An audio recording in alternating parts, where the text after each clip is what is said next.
Yeah, we can't move this at all. All right, so we are going to be doing all of the Dead by Daylight killer perks all together on a giant tier list. So this is going to be a long video. I hope you guys are ready for this because this is probably going to be over an hour because I'm going to be nonstop yapping. But thankfully, I've been playing killer so long, I don't have to look any of these up, so it should be quicker. So let's hop right into this. Up first, we have our 8 general perks, or 12 it looks like. But first up, we got Bitter Murmur. Now, Bitter Murmur is kind of interesting, right? So whenever a generator pops, all survivors' auras within 12 meters of that generator will be revealed for 5 seconds. And then when the last generator pops, all auras map wide, no matter where they're at, unless they're in a locker, of course, or they got distortion, will be revealed for 10 seconds. Now, I'm not a big fan of perks that have the stipulation of losing your progress. And 5 seconds of orating is very mediocre because it's 5 seconds for losing a generator. But it is decent for a free to play perk. I can't completely hate on it. I think orating perks are some of the best perks in the game, honestly. But I think it's a safe middle of the road B tier perk, honestly. Up next, we got Deer Stalker. This one is easily D tier. Maybe I might end up creating an F tier. Yeah. Let's create an F tier real quick. I'll go ahead and do that. And we'll put Deerstalker there. Because Deerstalker is just, honestly, it's good on one killer. That's twins. That's it. It's literally a slugging perk. You get to see the auras of any survivor in the dying state when you're within 32 meters of them. I mean, it's really not that hard to remember where you down a survivor at. Survivors usually don't crawl that much because they're recovering unless they're really close to a pallet. Sometimes, very rarely, you'll get a person using tenacity, but like I said, that's rare. And even then, putting it, you could make this perk map wide. You could make it so where you see slugs map wide, and it would probably go up to like a C tier perk. It's still just it's not that good. Up next, we have Distressing. I'll put it down here, and just two killers can use it pretty decently, like Wesker and Doctor with their big ass tear radiuses, and then they could do like anti heal, impossible skill check builds, and things like that. But for 99.999% of killers, it's completely garbage. And now that they got rid of the blood point bonus, there's really no reason at all to run it. It's honestly just a perk that encourages W King even more. There's been some times where I put this on when it had the blood point bonus to try and get extra blood points, and survivors just W keyed when they heard my terror radius, and yeah, it was a nightmare. So yeah. Up next, we got our first A tier perk. It's Hex Noed. I don't put it in S tier because it's tied to a Hex totem, but there are some Hex perks that are S tier. I just don't think this one is, because if it was just tied to a Hex totem, it would be fine, but it's tied to a totem that reveals itself. And eventually, after a certain amount of time, it'll be 24 meters. So a survivor can be 24 meters away and they'll see your totem and they'll know to break it. Obviously, if you hook a survivor right next to it, it doesn't matter. Nobody's going to break it. My main problem with this perk is I really don't like it because it oftentimes encourages survivors to just leave. Like sometimes there's just nothing you can do, especially if you hooked right next to the Noed totem. And that can actually steal your ability to get more kills because they'll just leave. But the fact that it doesn't reveal itself until you hit and down somebody is really good as well.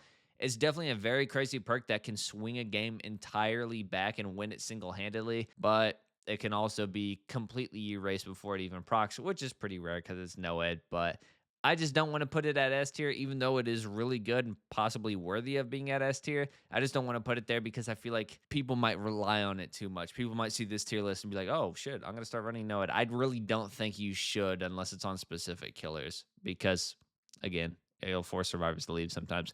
Up next, we got Thrill of the Hunt, which also just got a buff. I'll put this actually as this is a pretty even spread, as our first C tier perk. So it was 14% after it got buffed. Now it's 12% slower totem cleansing speed. So all 5 totems are up and none of them are broken. You'll have 5 tokens. Each token is 12% slower. It'll be 40% with 5 totems up. And a totem to cleanse, the first one will be about 38 seconds. Again, it's just not that great for a Hex perk. There's much better options for Hex perks. Like I would take Noed any day over Thrill of the Hunt, obviously. Slowing down the totems, 38 seconds is a really long time, and it can allow you to defend those totems, but it's really only great on Demogorgon or, say, Pyramid Head, people who can get alerted when you touch a totem.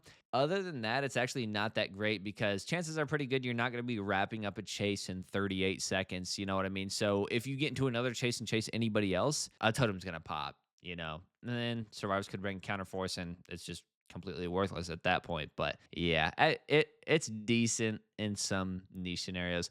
Up next, we got Insidious. I'll go ahead and put that at F tier. Whenever you stand still for 2 seconds, you become undetectable. This perk honestly is probably the unhealthiest perk in the game. I think maybe even more than Knockout, because this is literally just a cannibal perk where he camps in basement.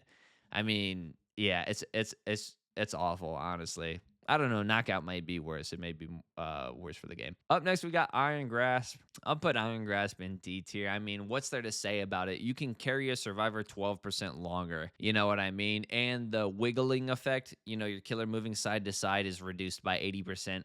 So that does actually allow you to get a little bit more distance, because believe it or not, going side to side like that actually does shave off a decent amount of ground you can cover, right? That's why Boilover can be so crazy sometimes. At the end of the day, I'm probably going to be saying that a lot, but it's not that good. You have much better options everywhere else. Actually, yeah, no, I'll keep it in D tier. I'll keep it in D tier. Yeah. I mean, it can be really solid if you're doing like a basement trap or something like that. Agitation is literally better in every single way. You can carry a survivor 12% longer, or you can cover like 15% extra distance with agitation. You know what I mean? So you should rank agitation instead of Iron Grasp. Then we got Monstrous Shrine. This actually goes up a little bit because of the hook timer buff. I'll put it at C tier. I'll definitely put it above Thrill of the Hunt. My problem with it though is it's a Scourge Hook perk. You're relying on that Scourge Hook RNG. The nice thing about it though is hook timers got buffed to 70 seconds, and so this will put it at 58 seconds. Whenever you move 24 meters away from a hook, the sacrifice progress speeds up by 20%. So this will actually force survivors to let go of gens a lot earlier and give you a lot more time to maybe start things regressing and just a little bit extra slowdown. I think this perk could definitely be buffed since hook timers got buffed, but yeah, it's all right. It's not too bad. Up next, what do we got? We're going to add another row below real quick, and we're going to go ahead and do this. I do this every single video, so we might as well do it again. All right, so what's there to say about Shattered Hope? Shattered Hope was actually the last general perk that was introduced into Dead by Daylight when the Judge came out. Basically, this allows you to kick a totem and break it, and it snuffs it out. It breaks it completely. And yes, you could combine it with Pentimento, but this requires survivors to bless a totem. 99% of the time you run this perk, you're not going to get any value out of it at all, because almost nobody runs boons anymore after Circle of Healing got gutted. Honestly, this should just be base kit. Like, you should be given two options to either put the totem out or snuff it out, and then maybe not make it work with Pentimento, because that would probably be crazy, obviously. But yeah, it's definitely the worst perk in the game for sure. All right, up next we got Sloppy Butcher. Now, anytime you basic attack a survivor, they'll be inflicted with Mangled and Hemorrhage for 90 seconds, because the Mangled and Hemorrhage status effects got nerfed. It used to be permanent until you healed.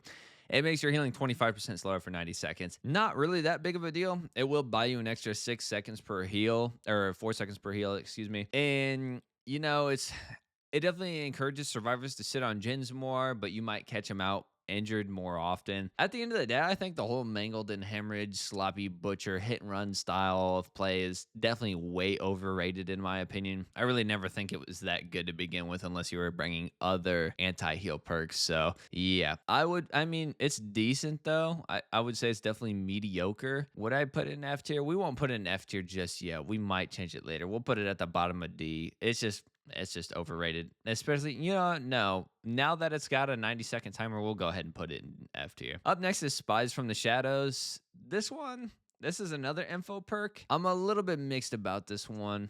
I'll put it in D tier at the top of D, because sometimes this perk does a lot, like on 2-story maps, which can actually trick you, because there's been times where a survivor running below scared a crow that was on the second story. So I go to the second story, and turns out the survivor was on the first story the whole time, which got me lost. But super small maps, you're going to be getting information from this all the time. Super big maps, you'll be getting it occasionally. I've played a few matches when I use this to be able to tier list it, and I've played a few matches where I got like 4 or 5 the whole game, which is honestly very bad, you know what I mean? Because it's just basically a loud noise notification. Never mind the fact if you're running aura reading perks, the little loud noise notification thing can block out auras, which can be a problem. Things like that, just obscuring your vision when you're trying to make things happen in games. So, but It's all right for information, I would say. Definitely a D tier perk. Up next is Unrelenting. Basically, whenever you miss a basic attack, you recover 33% faster. I mean, what's there to say about this? This perk's absolutely garbage. I mean, it could be decent on Deathslinger and Singularity, so that way you can swing through pallets or just swing to get a hit and maybe miss. But at the end of the day, it's completely trash. One little suggestion change I have for this, all you do is make it to where it applies to M2 attacks too, and you put it on a 15-second cooldown, and all of a sudden it would probably become an S tier perk. Like imagine you throw a hatchet, your hatchet hits a wall and blows up, and you recover 33% faster one time. I mean, that would probably be too strong. Maybe you could increase the cooldown or something. I don't know. But yeah, it could be great. It could be an S tier perk, but it won't be. And it'll never be changed. I already know that. So yeah. Up next, we got Whispers. This is the last general perk. Okay. How many general perks do we got for Killer? 1, 2, 3, 4, 5, 6, 7, 8, 9, 10, 11, 12, 13. Okay, so Whispers. A lot of people swear by this perk. I can't use this perk at all, man. I've tried using this perk so many times. Basically, whenever a survivor's within 32 meters of you, the perk lights up and you start hearing the entity whisper in your ear, and it's good luck finding the survivor. You have to be really good, like Atsudarva level good, to be able to actually find that survivor. And unfortunately, it triggers when survivors are on hooks. So if you hook a survivor and you're 28 meters away, whispers will be going off because the survivor on the hook triggers whispers, which I don't know why that's a thing. It makes it already very difficult to use perk even more difficult. So I'm going to put Whispers at D tier. I'll put it above Unrelenting and Insidious, actually. No. I'll put it above Deerstalker, too. Yeah, for sure. All right, up next, we get to our unique killer perks. So it starts in order. All of these goes Trapper, Wraith, Hillbilly, Nurse, and so on. So we got Trapper's 3 perks. Agitation, this is an S tier perk. Somebody in the comments of my video of when I was talking about the utility perks video said that they think it's an S tier, and I can honestly see that. Like I put it at A tier, almost S tier. I was kind of hesitant, but I think it's good enough to put it fully at S tier. It makes you 110 when carrying a survivor instead of 92, so this can literally prevent body blocking entirely. This can allow you to hit survivors who aren't expecting it at all. This can allow you to guarantee a Scourge hook, pain res, things like that. It can get you to basement. It can get me as a Huntress main to a much better hook, so that way I can contest a hook at a larger range. And yeah, it's just an overall really great perk that can be pretty powerful, honestly. And I underrated it a little bit. I undersold it last time. Up next, we got Brutal Strength. A lot of people in the comments were also telling me about this, how they think it should be higher. I'm still not entirely sold on it. So we're gonna put it at the top of B tier. You break pallets 20% faster. It's nothing, it's not terrible, you know what I mean? But my issue with it is it's taking an entire perk slot. This should be 40%, honestly. Yes, you're getting into a chase 20% faster. A survivor's making 20% less distance. But at the end of the day, there's just way too many perks that are a much better option, in my opinion, for me to put it very much higher than B tier. Honestly, I think you could make this 40%, and then it would be like an S tier perk, and I would actually run it. I don't know. I've used it a lot, too. I can't put it any higher than that. And then last, we got Unnerving Presence. This will be... Well, yeah, we'll put it at the very bottom. So basically, we'll actually put it above that. Basically, whenever a survivor enters your terror radius for the first time, say a survivor's working on a generator and you walk towards them, as soon as they hear your terror radius, they receive a skill check. And the skill check is like 33% smaller, and then they have a 10% increased chance to gain a skill check. I do a terror radius. It doesn't make you miss skill checks at all. It's completely worthless as far as I'm concerned. I've been in several matches where this has been in play, never was even in danger of remotely missing a skill check. Actually, what happened more often than not is it made me hit great skill checks. Actually, a huge benefit, honestly. Unless it's against a doctor. But doctors really don't use this perk because why would you? There's much better options. All right, moving on to Wraith's unique teachable perks. We got Bloodhound. Now, this one makes it to where you see pools of blood a lot brighter. I'll go ahead and put it pools of blood being brighter. Who cares? You know, it's terrible. That's terrible. Who, like, honestly, you're almost never tracking by blood unless the survivor has a perk that removes their scratch marks. And even then, it's very easy, unless it's on a really dark map, it's very easy to track the blood. So, it's just worthless in my opinion. They could tweak this and make it to where you can see pools of blood through walls up to 24 meters, and then it would be an S tier perk. But they're probably never going to do that either, honestly. Somebody get me on DBD's perk design team because I would be doing much better for y'all, trust me. Oh, next we got Predator. Whenever you lose a chase, you gain a 4-second aura read on them, and then it goes on a 45-second cooldown. This perk was decent, and then it got nerfed because of Nurse. I'll put it at C tier because, you know, it's an aura read. It's only an aura read on one person, though, which is why I'm not a big fan of it. You know, there's a few aura reading perks that just cover one person. It's like, well, why would I ever choose this over barbecue and chili unless I'm playing Nurse? You know what I mean? Even playing Huntress, sometimes I'd lose chase and go reload at a locker. And there's just so much stuff in the way that you can't even make anything happen with your hatchet. And then it's on a 45-second cooldown. It's just not worth it, in my opinion. Up next, we got Shadowborn. Where do I put Shadowborn? I'll probably put it in F tier. Yeah, I'll put it in F tier. So basically, whenever you get blinded, you move 10% faster for 10 seconds. Now, 10% haste for 10 seconds is actually really great and really huge. But, you know, there can be certain situations where you're not listening properly. And some of the audio has been bugged lately in DBD. And you try following a noise and turns out they ducked and walked past you and they had Iron Will or something like that. And you ran 10% faster for 10 seconds in the opposite direction and you're cooked. You know what I mean? So I'm not a big fan of it. Again, just much better options. Now we get to the Hillbillies perks. Enduring, S tier perk. And what's there to say about Enduring? It makes you recover from stuns 50% faster. The reason why this is so good is because it allows you to completely disrespect pallets. The number one thing I see people do the most often and the biggest mistakes that people make are respecting pallets way too much. You know, some people really don't want to be stunned by a pallet because it hurts their ego and they don't like, you know, I understand it because whenever I get stunned by a pallet, I swear my brain grows a tooth, you know, just like Rowby was talking about. There's a time to just take the stun, and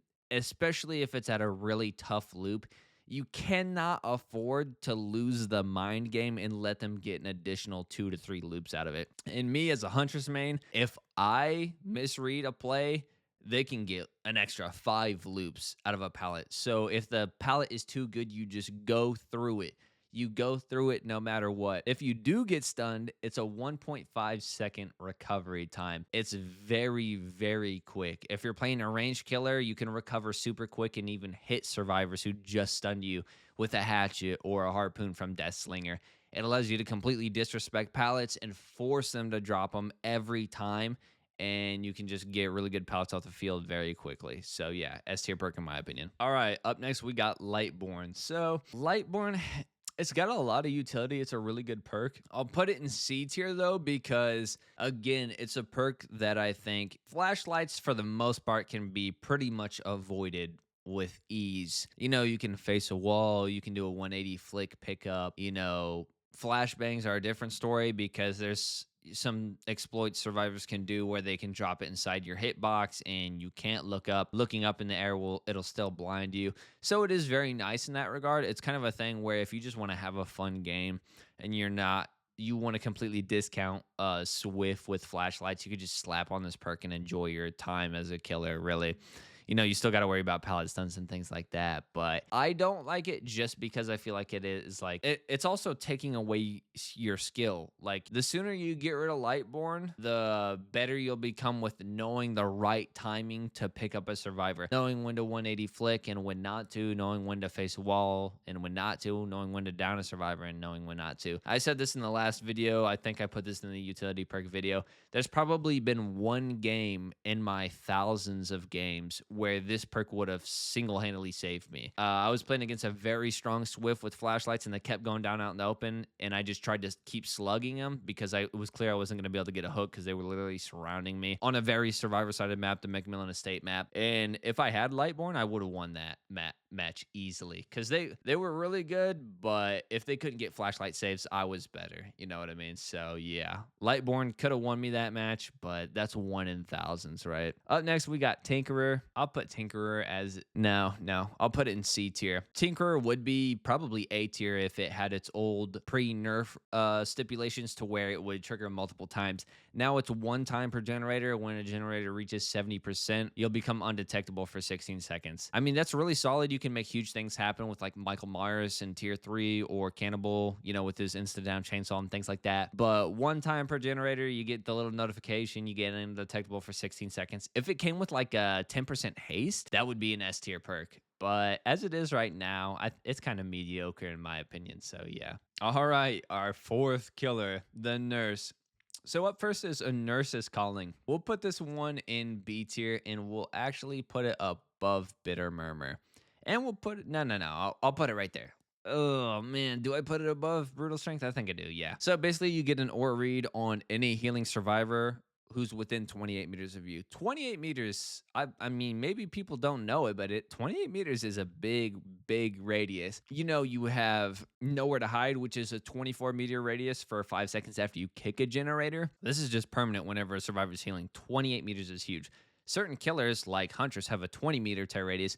So you can easily see a survivor 28 meters away and they have no idea you know about them. I actually just used it in a video I was about to put out trying to make a free-to-play build where it got me a couple downs for free. A really solid perk that honestly I really don't see that much. I don't know the last time I saw a killer using it, but it's a really good perk and it pairs well with, say, Sloppy Butcher or Huntress's Begrimed Head add-on, which makes healing take an extra 4 seconds. So yeah. Up next is Strider. We won't put Strider in F tier just because it can counter Iron Will, but we'll put it at the bottom of D tier. It makes the breathing of survivors louder. It's not your. It makes the breathing of survivors louder by 50% and their grunts of pain louder. Or no, their breathing is louder by 25% and their grunts of pain by 50%. It counters Iron Will. That's great, I guess. Other than that, it's just kind of mediocre. And it can actually trip you out. It can actually trip you out if you're not used to it. Like if you're playing Spirit and you hit somebody who doesn't have Iron Will and then all of a sudden they're breathing super loud. Or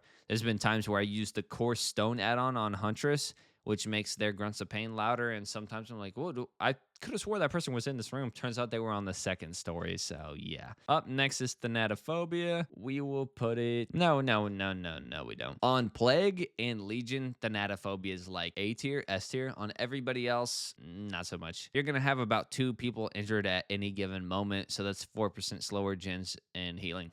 Who cares?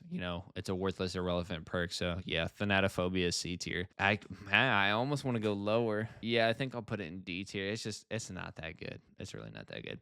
All right, we got Michael Myers perks, Dying Light. Dying Light's very, very heavily slept on. Anytime you hook a survivor, all survivors will be 3% slower at healing, repairing, sabotaging, cleansing, things like that. It's a 33% action speed debuff when it gets to its max at 11. But it's 3% per hook, right? I would put it right at the top of, close to the top of B. It's definitely a win more perk if you're already kicking ass and you got like 5 hooks before the first gen's done. There's pretty much no hope of the survivors coming back. However, the Obsession is completely immune to all the effects of this perk, so they actually even get a buff to where they heal 33% faster, which is, kind of crazy. And that's what a lot of people cite in reference when they talk about how the perk's not that good. Honestly, 33% faster healing, who cares? You're making everybody 3% slower at all generators. You're saving way more time. Like, yeah, they're going to be able to heal survivors an extra 4 seconds faster, 5 seconds faster, right? But by the time you get 3 hooks, you're already earning all that time back with the slower gen speed. So who really cares, honestly? The only thing is, if you hook the Obsession, you gain nothing from it. You don't gain any tokens at all towards Dying Light. So avoid your Obsession, basically. Up next, we got Play With Your Food. Where would I put Play With Your Food? I'm not a big fan of it, honestly. I think I'd put it in... The thing about Play With Your Food is it encourages a really weird playstyle. Anytime you lose chase with your Obsession, it has to be the Obsession. You gain a token and you move 5% faster. This can honestly be huge in certain circumstances because 5% faster can completely just change the entire way a loop is played, and you can get hits that you really shouldn't have at all. But again, you have to be in chase with the survivor and you have to lose the chase, which requires about 12 seconds of no line of sight, which takes a while. And then you have to catch up and find them again. So you could just stand at a loop and look away and hope they stay at that loop. It could be a lot better on certain killers like Wraith. When he cloaks, he instantly drops chase. So if you chase your obsession, you can cloak, drop chase, and then uncloak, and you'll be moving at 120 for free, basically. But yeah, I think honestly, you could make this apply to every survivor. Like losing chase with any survivor makes you 5% faster. That would probably be too much. Never mind. We'll just leave it here at D tier, though. And then the last perk from Michael Myers is save the best for last. You get a maximum of 8 tokens. Your cooldown for your weapon recovery animation is 5% faster per token. So 5 times 8, 40% faster. This can make getting an unhook in the end game like essentially impossible.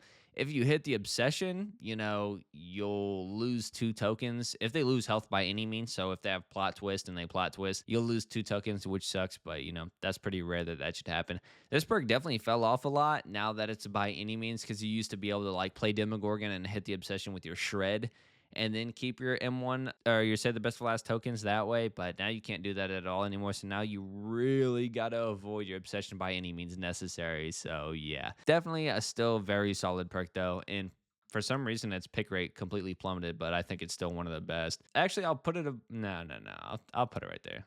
It's Noed, right? All right, now we go on to the Hags perks. We got Hex Devour Hope, and Hex Devour Hope is an immediate S tier. Definitely one of the best perks in the entire game. Basically, it can be wiped out in the first like 2 seconds of a match because it starts lit from the jump. But if you can get this thing up and running, by the time you get your 3rd token, this is kind of like a catch-all perk. So the first token does nothing. The second token, when you move 12 meters away from a hook, you gain 10% haste for 10 seconds, which is huge because you could be in a chase at that point and get a hit that you really shouldn't have. Your 3rd token, all survivors are exposed permanently as long as the totem remains up, and you gain that haste as well. Your 4th token is your grace token, your intermediary token, and then your 5th token, you can instantly kill any survivor no matter how many hooks they have. There's been times I've used this because I used to run Hex only on Huntress before I switched to Aura only. I would do full Hex builds on her. This perk has single-handedly won me so many games, and it's not a slowdown perk, but it is a slowdown perk because as soon as you hit a survivor and reveal the fact that you have Devour Hope, no survivor is going to be on gens anymore. Unless the gen's 99 and they just commit to it and finish it, they're all going to be looking for this perk, trying to find it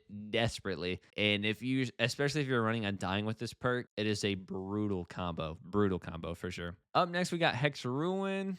I'll put it right at the top of D. Actually, I like Ruin better than Thrill of the Hunt. So basically, whenever a survivor lets go of a generator, it begins regressing immediately at 100%, so the normal speed. Regression speed, honestly, trash, but it makes a choice for you whether you have to kick a generator or not, which is huge. If there's a generator with like 80% on it and you're like, man, do I really want to chase the survivor that just let go of it, or do I want to kick that generator? This does that for you, and it's really nice because sometimes you'll come back and that generator will be at like 50%. You're like, hell yeah. I got the down quickly. I got more pressure, and the generator was regressing the whole time I started that chase. Then we got the 3rd seal. The 3rd seal is definitely slept on. This is a very brutal perk. Whoops, did not mean to put it right there. I will put it right there. You know what? I will put it right here, right below brutal strength and B tier. Anytime you injure a survivor, that survivor is permanently blind. Permanently. Anytime you injure a survivor, that survivor is permanently blind. That's it. They see no more auras at all whatsoever. This is honestly such an insane perk. It completely shuts down Windows of Opportunity, which is the most popular survivor perk of all time ever. Stops them from seeing survivors' auras on the ground. Stops them from seeing hooked survivors. Several times I've used this perk. They let survivors get to 2nd stage because they forget where they get hooked at because they try to get greedy on gens, This perk is an absolute nightmare when the executioner uses it because you can hook a survivor with a cage and they have no idea where that survivor went. They have no clue because there's no notification for it. So it's absolutely brutal in that regard. All right, up next, we got the Doctor's perks. And first up, we got Monitor and Abuse, which I'll put in B tier, right above Bitter Murmur. So whenever you're in a chase, your terror radius is 8 meters bigger. Whenever you're out of a chase, your terror radius is 8 meters smaller. Now, this is already huge because Certain killers like the Huntress has a 20-meter tear radius, and it'll be 12 meters when she's outside of a chase, and then 28 meters when she's in a chase. So you could be in a chase chasing somebody, and then a survivor's working on a gen nearby, and they get scared because they know the Huntress's tear radius is 20 meters, and they think she's a lot closer than what she is. And, a killer like Wesker, who's got a 40-meter tear radius, well, now it's 32 meters. It's the standard tear radius, which is kind of huge when he's not in a chase. And then it's 48 meters when he is in a chase, so he can use tear radius perks and stuff like that. So kind of huge, honestly. A very underrated perk as well. It lost its FOV increasing effect now that we got a slider for it, but it's still a very solid and kind of niche but nice perk. Then we got Overcharge. Yeah, I'll put it right above Brutal Strength. Overcharge, basically you kick a generator, it starts regressing at 85%, and then over the next 30 seconds, it amps itself up to 125%. It also traps the generator with a difficult skill check, so the first survivor to hop on the generator receives a very difficult skill check. And there's an additional 4% penalty placed on missed skill checks. So that's really solid. Once they find out, like definitely for sure the first time you get hit with a overcharged skill check, you chances are pretty good you're gonna miss it. But after that, anytime you see the killer kick it, you're gonna be ready for it. And they're not very difficult skill checks to hit at all, honestly. Even though they're titled very difficult, it's kind of a joke to hit them. But if you do miss those skill checks and he's combining it with Huntress's Lullaby and you're missing 14% every single time, it can be pretty brutal. Up next, we got Overwhelming Presence. It's literally right next to Unnerving Presence in F tier. So Overwhelming Presence basically increases the consumption of items by 100%. So, it's actually kind of crazy because if you have a survivor who's using a flashlight at pallets all the time, and say it takes 2 seconds to blind the killer, well, now it'll take 4 seconds. So they'll be out of their flashlight much, much, much quicker. But again, Franklin's Demise is just a far better option, in my opinion. There's just too many better options, honestly. All right, up next, we got Pookie Bear's perks, the Huntress. Now, the Huntress was fighting with Wraith for the worst perks in the game, but now she has that title for sure. So up first, we got Beast of Prey. Where will I put Beast of Prey? We'll put it right above Overwhelming Presence. So Beast of Prey, whenever you gain your first tier of Bloodlust, you become undetectable, which sounds like it might be great because you lose your red stain, which isn't bad. Although it takes 15 seconds to gain undetectable, so that's already a lot of time, right? Any killer that has any type of power like Trickster or Huntress herself, Deathslinger, when you throw a single knife as Trickster, you lose any Bloodlust. When you use your shock as Doctor, you use your Bloodlust. And not to mention, having a red stain can be good sometimes because you can use it to trick survivors into making a play they wouldn't have if they didn't see your red stain at all. But it also doesn't make mind gaming harder for survivors sometimes if you really know what you're doing with it. Again, though, it requires you to have the first tier of Bloodlust, which isn't great. Like over half the killers in this game will pretty much never gain Bloodlust unless they're having a really difficult chase, so you won't get it all that often. But yeah, definitely could be a much better perk if it, say, made it 50% faster to gain Bloodlust. So that way it would only take 8 seconds to gain Bloodlust, but then that would just be an S tier perk because you'd just be moving super fast. I don't even know how you would save this perk, honestly. Maybe make the undetectable status effect linger for 30 seconds once you lose chase. I don't know. Anyways, we got Hex Huntress's Lullaby. This is another very, very, very mediocre perk. We will put it, I like it better than Sloppy Butcher and Strider for sure, and Iron Grass for sure, Spies for sure. Yep.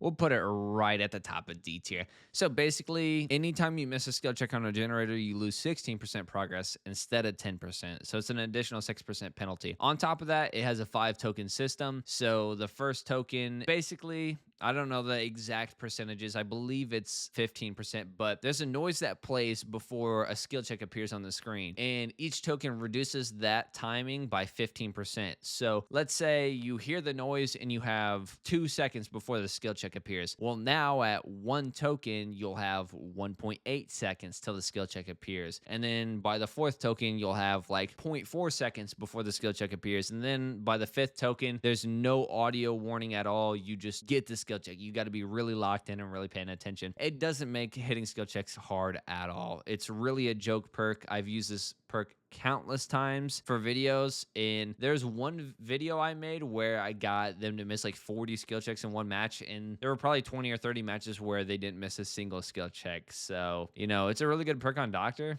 I guess, but that's about it. And the last perk from our Pookie Bear is Territorial Imperative. Basically, anytime a survivor goes in the basement when you're further than 24 meters away, you get a 6-second aura read on them. And then it has a 20-second cooldown because it got buffed. It's an aura reading perk that's on one person at a time. It's terrible. It's the basement. Who gives a damn? Like, don't get me wrong, downing a survivor in basement can be huge if you plan to camp them. That could be massive. How often do survivors go in basement? Maybe once a match, twice to get a chest.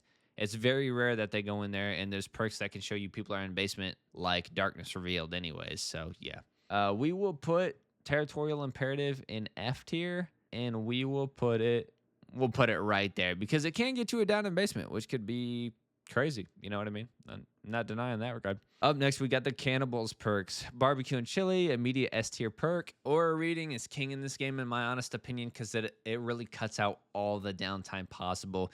Basically, whenever you hook a survivor, you see the auras of all other survivors who are past the 40-meter mark away from you. So as long as they're 40 meters away from you and plus, you'll see their aura for 5 seconds.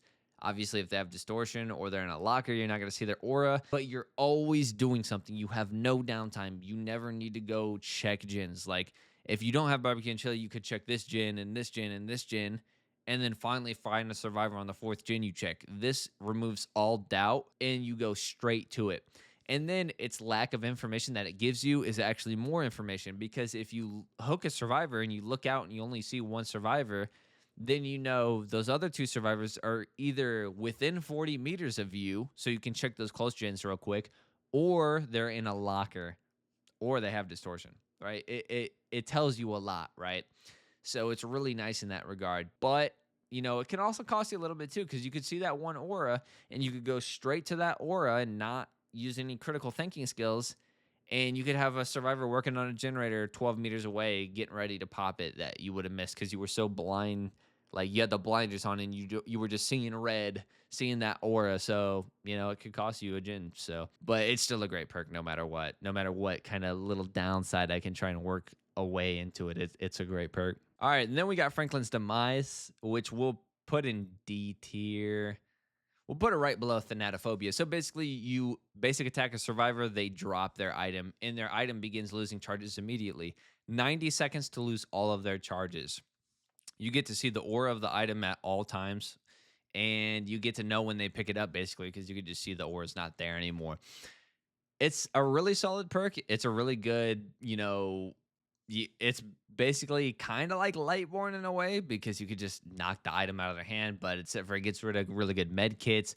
You could have a med kit that has enough for one full heal left, and you knock it out of their hand, and now it can't heal at all. Things like that. So it can take care of flashlights. It can take care of generating toolbox. It can take care of really good med kits, and it can just make survivors' lives hell, honestly. So it is a really good perk in that regard, but then survivors could just, not have items at all and then switch at the very last second. You weren't even able to put on Franklin's. So again, it's another perk like Lightborn, where I think it's just like try to just be better and like play around the items. You know what I mean? Instead of bringing something to completely shut them down. But again, like with Lightborn, if you really just want to have a chill, relaxed time and you don't want to be stressing as killer, it's a fine perk to bring. Then we got Knockout. Knockout is such a brutal perk. We'll put it in A tier. Basically, whenever you down a survivor with a basic attack, their recovery speed is 50% slower and their crawling speed is 25% slower.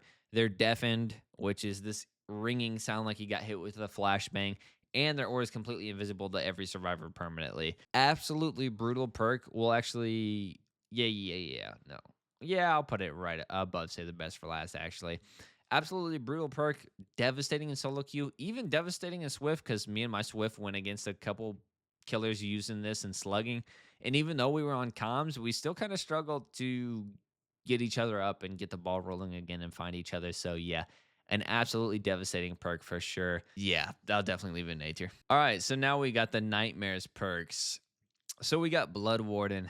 Blood Warden is such a tough one to rank because, like, where do you put it? You know what I mean? It's such a good perk if you can get it off. You know what I mean? But Survivor's always 99 gates. They never fail the 99 gates. I got to put it in, like, B tier. Ah, no, I can't put it that high.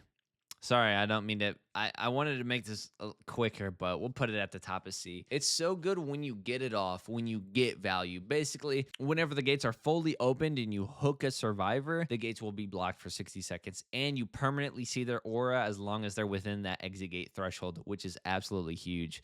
I mean, what's there to say? It's such a crazy perk if you can get it. But if you down a survivor and the gates are open, so often survivors will just run out because they just don't want to take that chance. They're like, what if this is the one time where the killer has a blood warden, bro? Let's get out of Dodge. You know what I mean? It's just like, they left and I didn't get to use my blood warden, which is really tragic. But when you get it off, just seeing the look of defeat on survivors' faces when they're just standing there holding their chest while they're bleeding, just looking at you, looking up at you like, really? Motherfucker. You brought blood warden, I hate you. Yeah. Definitely one of the most fun perks to use for sure. Up next, we got Fire Up. This is actually slated to be getting a change in January. We'll see how it is then. Basically, now, anytime you lose a generator, you're 4% faster at everything, basically. Even picking up survivors. This is the only perk in the entire game, the only thing in this game that makes you pick up survivors faster.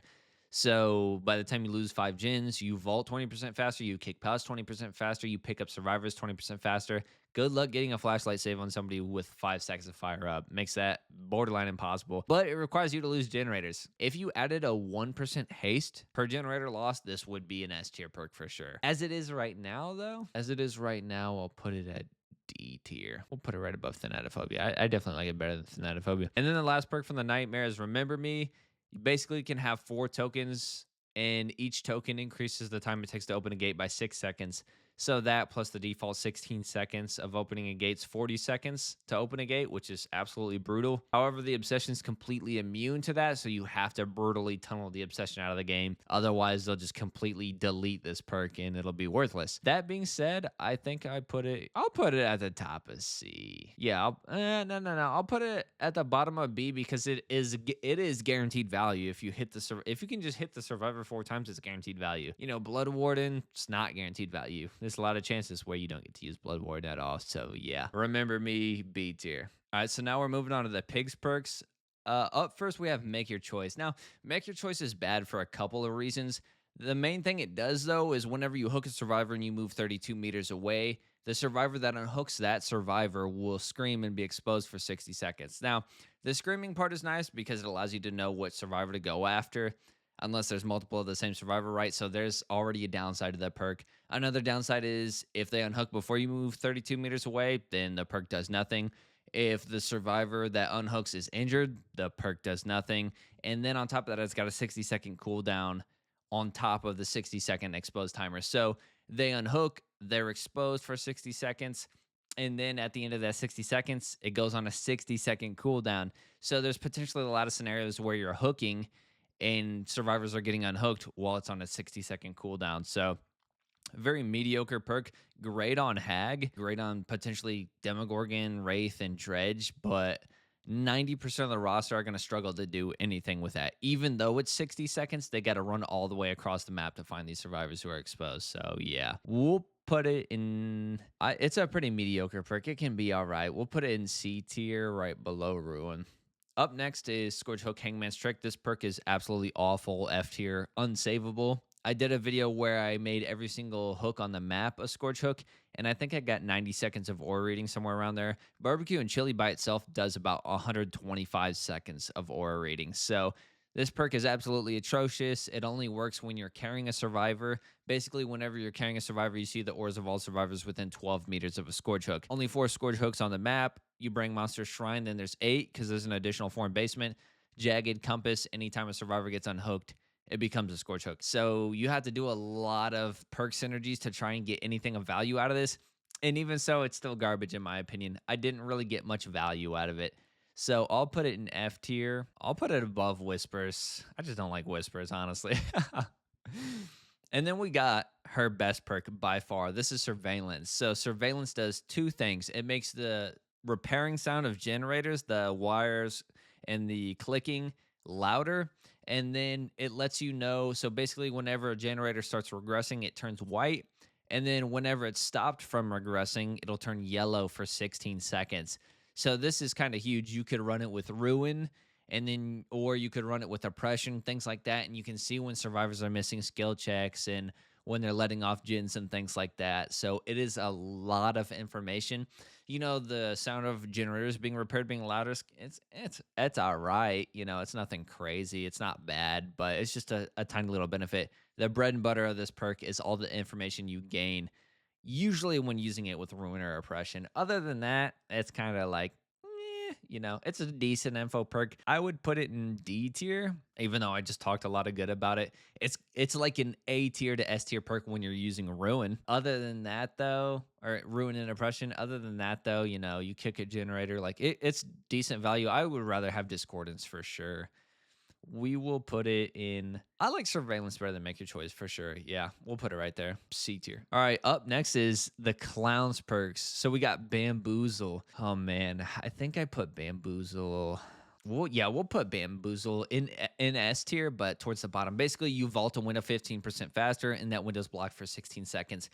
This is such a great chase perk, probably the best chase perk, honestly, one of the best, because it shuts down so many god loops. Think of the meat tree loop on the Thompson Farm maps, the one with the window and the pallet right here, which is a crazy ass god loop. And then you got Shack with its pallet and window setup.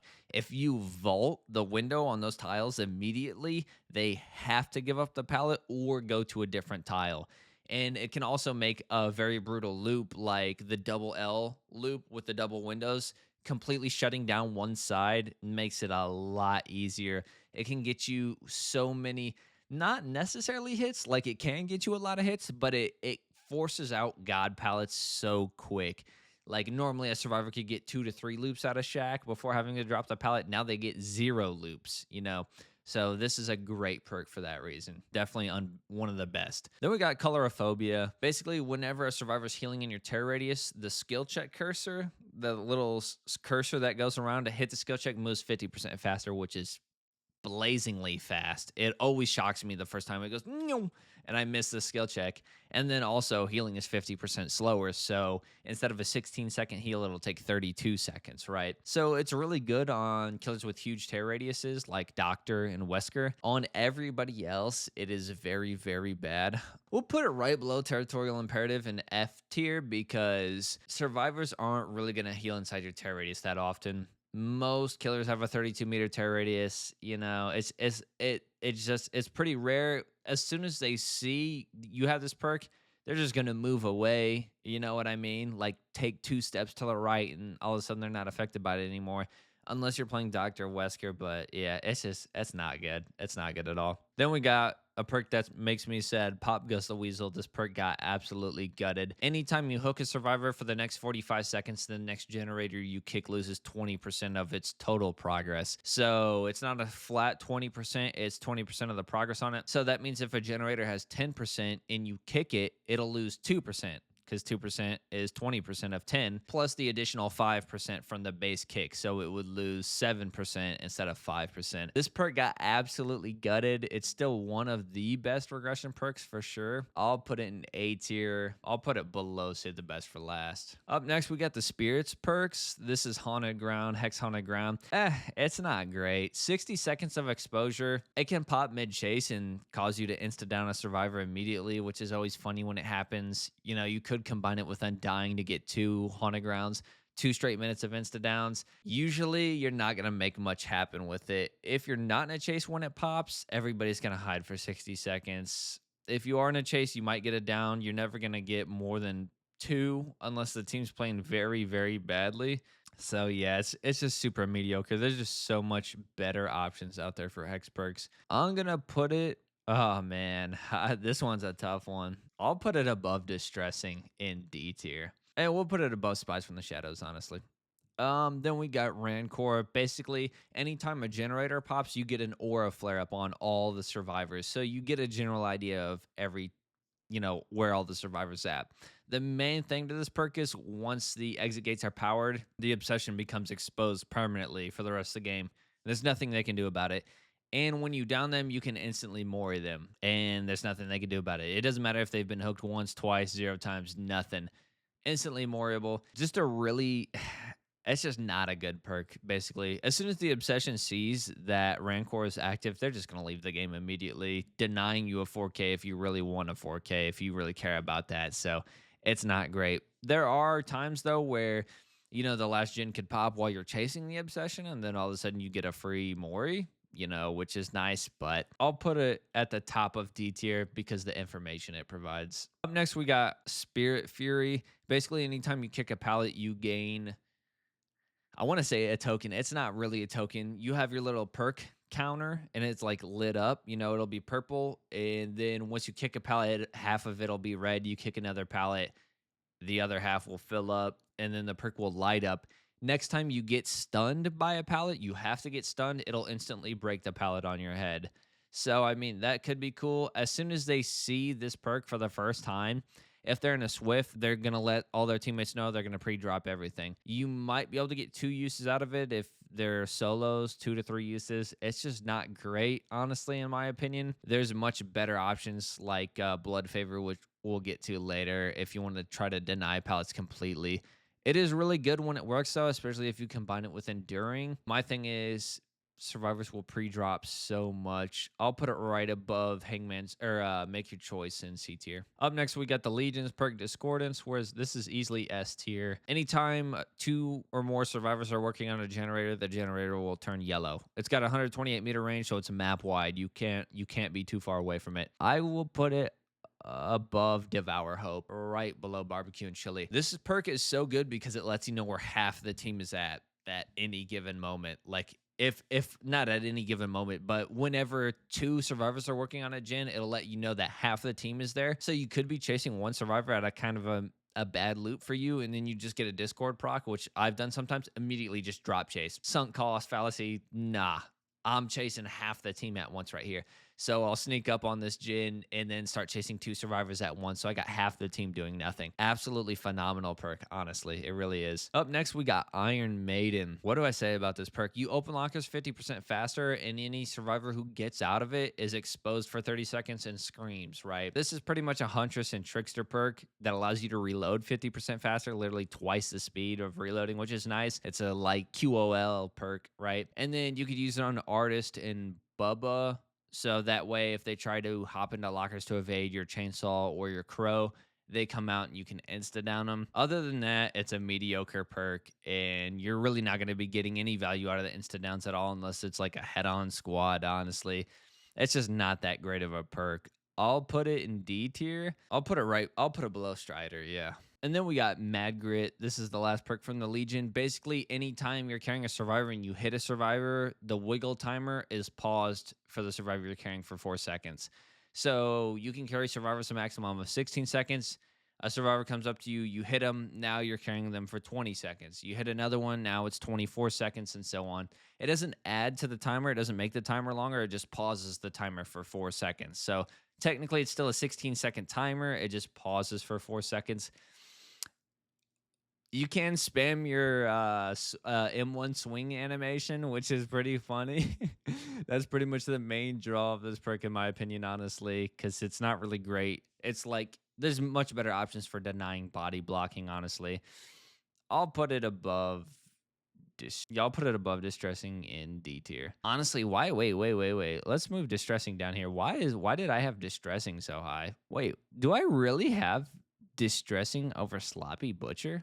Wait, what? Whoa, I was tweaking. What am I doing? All right, so now we got the plagues perks, right? Corrupt intervention, S tier. Whenever the match first starts, the 3 furthest away gens will be blocked for 2 minutes straight. Now there's a caveat to it. Anytime you down a survivor within that 2-minute time frame, it immediately ends. So, 20 seconds into the match, you down a survivor, all the gens that were blocked will be unblocked, right?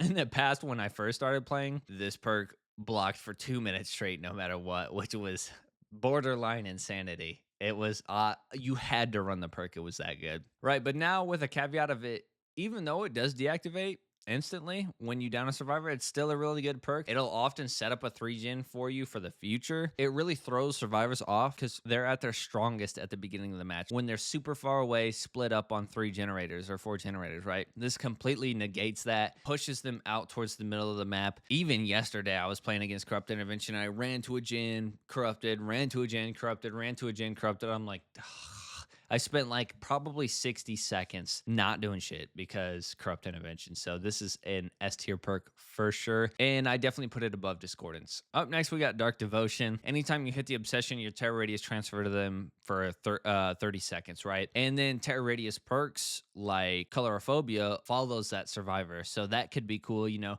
You hit a survivor, your terror radius transfers to them for 30 seconds, you're undetectable for 30 seconds, and then they're injured. Some survivor tries to heal them, they're going to be 50% slower, right? Which, so it's pretty cool in that regard. Other than that, it's tied to your obsession only. You know, you don't run into your obsession that much. There's a 75% chance you're not chasing your obsession right at any given moment. It is a very fun perk to use though, but utility wise, for a stealth perk, it's not very great. And for a terror radius, like perk applier, it's not that great either. I'll put above Thanatophobia in D tier. Up next, we got the last perk from the plague is Infectious Fright. Basically, this is a slugging, snowballing perk, basically. Anytime you put a survivor into the dying state, any survivor within your terror radius screams, right? Stealth killers, you're not going to want to use this perk because no survivor will scream. You know, Oni's a really good user of this perk, honestly. You want to avoid using it on killers with smaller terror radiuses like Huntress and stuff like that, even though she's great at snowballing. It's very, like, situational. You know, you could have a stealth perk that's in play if you weren't thinking, and all of a sudden you get no value from it. This could be really good on Doctor and Wesker with your bigger terror radiuses and things like that. Again, though, the information is nice, and it finds survivors that are hiding for a pallet safe or a flashlight safe. But the thing is, it makes them scream and causes the aura flare up, which is that little bubble that appears above them. And so they know they've been found out, right? There's a perk that can do the same thing, except for silently and much better. So for that reason, we're going to put it in D tier. And I will put it above Thanatophobia, above Dark Devotion. And yeah. We'll put it above Rancor too. Yeah. We'll put it at the top of D tier. All right, up next is the Ghostface perks. So up first, we got Furtive Chase. Anytime you hook the Obsession, you gain 5% haste and undetectable for 18 seconds, I believe. And the survivor that unhooks that survivor will become the new Obsession. The haste is nice, 16 seconds of 5% haste. That's nothing to scoff at. The undetectable is nice, 16 seconds. That's kind of like Tinkerer every time you hook the Obsession. The thing is, even though it does switch obsessions, it's tied to the Obsession. You know what I mean? So how often are you going to be hooking the Obsession, even if it is switching, versus how often are you going to be chasing other survivors and things like that? You could combine it with a perk like Nemesis or Game Afoot to where you're actually, switching the obsession to the survivor you're currently chasing, and then you could potentially get a lot more value out of it. Even then, it's kind of meh. Put it in D tier as well, honestly. Then you got I'm All Ears. I'm All Ears, basically anytime a survivor fast vaults a window within 45 meters of you get a 5-second aura read on them. I actually think the cooldown, it had a 45-second cooldown. I believe it's a 20-second cooldown now. Whether or not, whatever its cooldown is, it's around 20 to 30 seconds. It's still a really great perk for certain killers. It is an aura read on one single survivor, though, so we will put it in at the top as C tier. Do I like it better than Blood Warden? Yeah, I think I do. No, we'll put it... Actually... It's much like Predator. We'll put it right above Predator because I just like it better than Predator. You don't have to lose a chase, right? All right, so we'll put it there right above Predator and C tier. And then the last perk from the Ghostface is Thrilling Tremor. So anytime you pick up a survivor, all gens that aren't being worked on will be blocked for 16 seconds, which is the same amount of time you can carry a survivor. But obviously, if you pick up the survivor and drop them, it'll block all the gens for 16 seconds. Then it's on, I believe, a 25-second cooldown. Wait, let me double check that real quick. Holy shit, 60 seconds. Wow. Okay, so wow. We're just going to start over on Thrilling Tremors. It's very rare that I have to look up a perk, but I really very rarely use this one. I only use it a few times. So anytime you pick up a survivor out of the dying state, all gens that aren't being worked on are blocked for 16 seconds, right? So that's pretty good. It gives you information because the generators that are being worked on won't be blocked, so you know where to go next. But it has a 60-second cooldown. I thought it was 30 seconds. I double checked it. I looked it up just to make sure because I was a little bit fuzzy on this perk, but 60 seconds. That is absolutely terrible. We'll put it in D tier. We'll put it at the top of D tier, but yeah, that is honestly awful. That is horrendous. All right, then we got the Demogorgons perks. This is Clusterphobia, Cruel Limits, whatever you want to call it. I don't know its actual name. Each one of these perks have two names, so we'll name both of those names. But basically, anytime a generator is completed, all windows are blocked map wide for 60 seconds. 60 seconds can be a long time, especially if you're in a chase on a map with a lot of windows. Like, oh my God, like the Azarov maps or Autohaven maps, they have way too many windows on them. And then certain maps have really huge, like, dead zones where you have nowhere to go except for take a window. And this could be devastating in that regard, but 60 seconds, you're losing a generator. Then again, that is 5 straight minutes of every window on the map being blocked. It's kind of a tough one, honestly. I like Bamboozle better because you choose when to block it.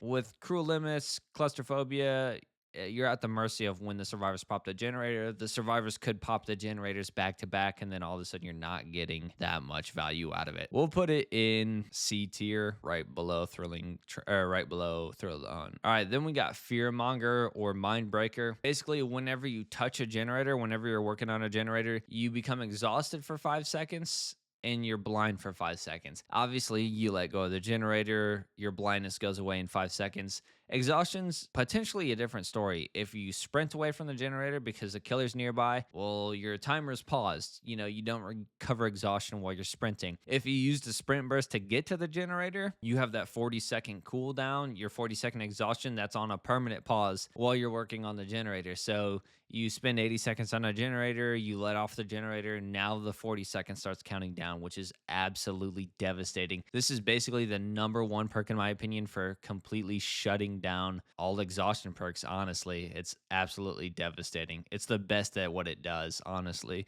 And its blindness effect, it can be good too. Definitely don't sleep on the blindness effect. Because while you can see that black bubble that pops up over the hook, sometimes you just forget. You commit to the generator, take an extra 20 seconds because you got time, and then you're like, "What? Where were they hooked?" So yeah, I'm gonna put this one in A tier, and I'm gonna put it. Yeah, we'll put it at the bottom of A tier. Yeah. And then the last perk, Jolt/Surge. Anytime you down a survivor with an M1 attack, it has to be a basic attack. Every generator within 32 meters of the survivor that went down, it doesn't really matter because it has to be a basic attack, but the survivor that went down explodes for 8% and they start regressing immediately. While a lot of people swear by this perk, I think it's overrated, honestly. You could easily make this to where it triggers with like my biggest gripe about this perk is why is it a basic attack only perk? I mean, who cares? What killer is stopping this from being an M2 perk? Nurse, I guess. How about you just change Nurse to where she can't use the perk if it's that big of a problem? But I think it's overrated. Yes, it's like Ruin and Oppression where you don't have to kick generators and they're just regressing automatically. You can hit multiple generators at a time, which is nice. So you could potentially get 45% at a time on an indoor map or something crazy like that. Obviously, it's not going to be that high, but 8% on each generator, things like that. Definitely a very overrated perk. People put way too much stock into this perk, honestly. Yeah, it's a very, you know what? No, we're going to put it below Tinkerer. I like Tinkerer better. No. We'll put it at the top of C tier. I lied. I'm tweaking. First is Blood Echo. Basically, anytime you hook a survivor, any survivor that's injured will be exhausted and hemorrhage for 30 seconds. Now, hemorrhage is a complete joke. Nobody gives a damn about hemorrhage. Exhaustion is what's really important. The thing is, though, you have to injure multiple survivors to get the most value out of this perk, and you have to like keep them injured enough time to hook another survivor. They got rid of the cooldown to it completely, which is really nice. It used to have a 45-second cooldown, which was very bad. This perk is absolutely brutal on Plague and Legion. Other than that, it's an all right perk. Nothing really to write home about, honestly. I would put it at the bottom of C tier, honestly. Not totally the bottom. I'll put it above Thrill of the Hunt and Make Your Choice. Where the hell did Make Your Choice go? There it goes. And Spirit Fury. Yeah, we'll put it right there, C tier. Up next is Nemesis. Anytime you get stunned, the person who stuns you becomes the obsession. Yeah, I'll put an F tier right above Whispers. Up next, we got Zancian Tactics. You see the auras of pallets and windows within 32 meters of your location. Anytime a survivor drops a pallet, their aura is revealed for 5 seconds. This perk was absolutely insane on the PTB. It was like a permanent darkness revealed for any downed pallets, which was kind of crazy, and then they nerfed it, right? But it's still a really solid perk. It's kind of like Troubleshooter from Gabriel Soma, except for it also allows you to see pallets and windows. It's a decent perk, you know. It's nothing too crazy. I like the information from it. Sometimes I'll forget where a pallet's at on a certain tile, like very like peculiar tile layouts and things like that, or just look for potential windows and stuff to catch survivors at, which is pretty nice. So, and then the survivor dropping the pallet, you can act like you don't see them doing something and then just double back and hit them if you're a range killer, which is also pretty nice. We will put Zancian Tactics at the top of C tier. We'll put it below Surge because certain killers, like range killers, can use it very well by faking like they're going around and then just double back and hit a survivor over the pallet. But M1 killers, like it's decent information, you know, and it could help you at smaller tiles, but at the same time, it's just not. You know, I think Surge is better. That little bit of regression should be better. All right, then we got the Deathslingers perks. So first up, we got Dead Man Switch. Anytime you hook a survivor, Dead Man Switch, the little icon lights up. The first survivor to let go of a generator blocks that generator for 50 seconds. That's low-key huge. This makes the Pain Res Deadman Switch combo much more devastating. There is a problem where it can be countered by a smart survivor who goes to a generator that's at 0 and touches it for a second. But in my experience from using this perk, it honestly doesn't happen that often. And 50 seconds of blocking a generator could be absolutely devastating. So we will put it at the top of B tier. And you keep the token the whole time. So if like for some reason nobody's on generators, you know, you keep the token. And even if you hook multiple survivors, you know, they don't stack unfortunately, so you'll just be losing out on them. But, you know, it's nice that you don't have any timer or time frame or anything. You just try to get a survivor to let go of a generator and it'll be blocked. 50 seconds is a long time. So I feel like people really sleep on that perk. Up next is Gearhead. Do I put Gearhead in S tier? Anytime you injure a survivor, Gearhead starts a 30-second timer. Any survivor that hits a skill check will have their aura revealed for 8 seconds in that 30-second time frame. It has 0 cooldown completely. So if you injure a survivor, the 30-second timer starts, 15 seconds goes by, you injure the survivor, it starts at 30 again. Oh, man. We'll put it at the top of A tier. I really want to put it S tier. Is there any reason why I wouldn't put it in S tier? I just think there's too many better options, honestly. We'll let it sit right there for now. And then the last perk from the Deathslinger is Hex Retribution. Anytime a survivor interacts with a totem, they'll be oblivious for 45 seconds, meaning they won't hear your terror radius. And if they destroy the Retribution totem, every survivor's aura will be revealed for 15 seconds. That goes for any hex totem as well. So if you have Retribution up in 3 other hexes, all 3 hexes go. That's 15 seconds. You know, that's 45 seconds in total of aura reading. But they could get rid of Retribution first, and you only get the 15 seconds, and that's all. A very bad hex perk. Nobody who brings hex perks thinks, let me bring Retribution. Nobody does that. Nobody brings this hex perk. It's a very bad hex perk. All right, so up next we got the Executioner's perks, and up first is Deathbound. Deathbound's not really a great perk. Basically, when a survivor heals another survivor, they scream and have a aura flare up, the little icon that pops up showing their general vicinity like Infectious Fright. And anytime they're further than 8 meters away from the survivor they just healed, they're oblivious, so they won't hear your terror radius, and that lasts until they lose a health state. It's not bad. It's, you know, it's not awful. It's definitely a usable perk, but at the same time, there's a perk later we'll be looking at called Hex Plaything, which is literally a perk that's pretty much better in every way and honestly can set up worse potential synergies for the survivors to deal with. So, since it's oblivious to one survivor, and that's pretty much it besides the scream effect, we'll go ahead and put it in D tier. We'll put it right below. Actually, we'll put an F tier right below Sloppy Butcher. I think Sloppy Butcher's better. Up next is Forced Penance. Anytime a survivor takes a protection hit, like a body block or things like that, they'll be broken for 80 seconds.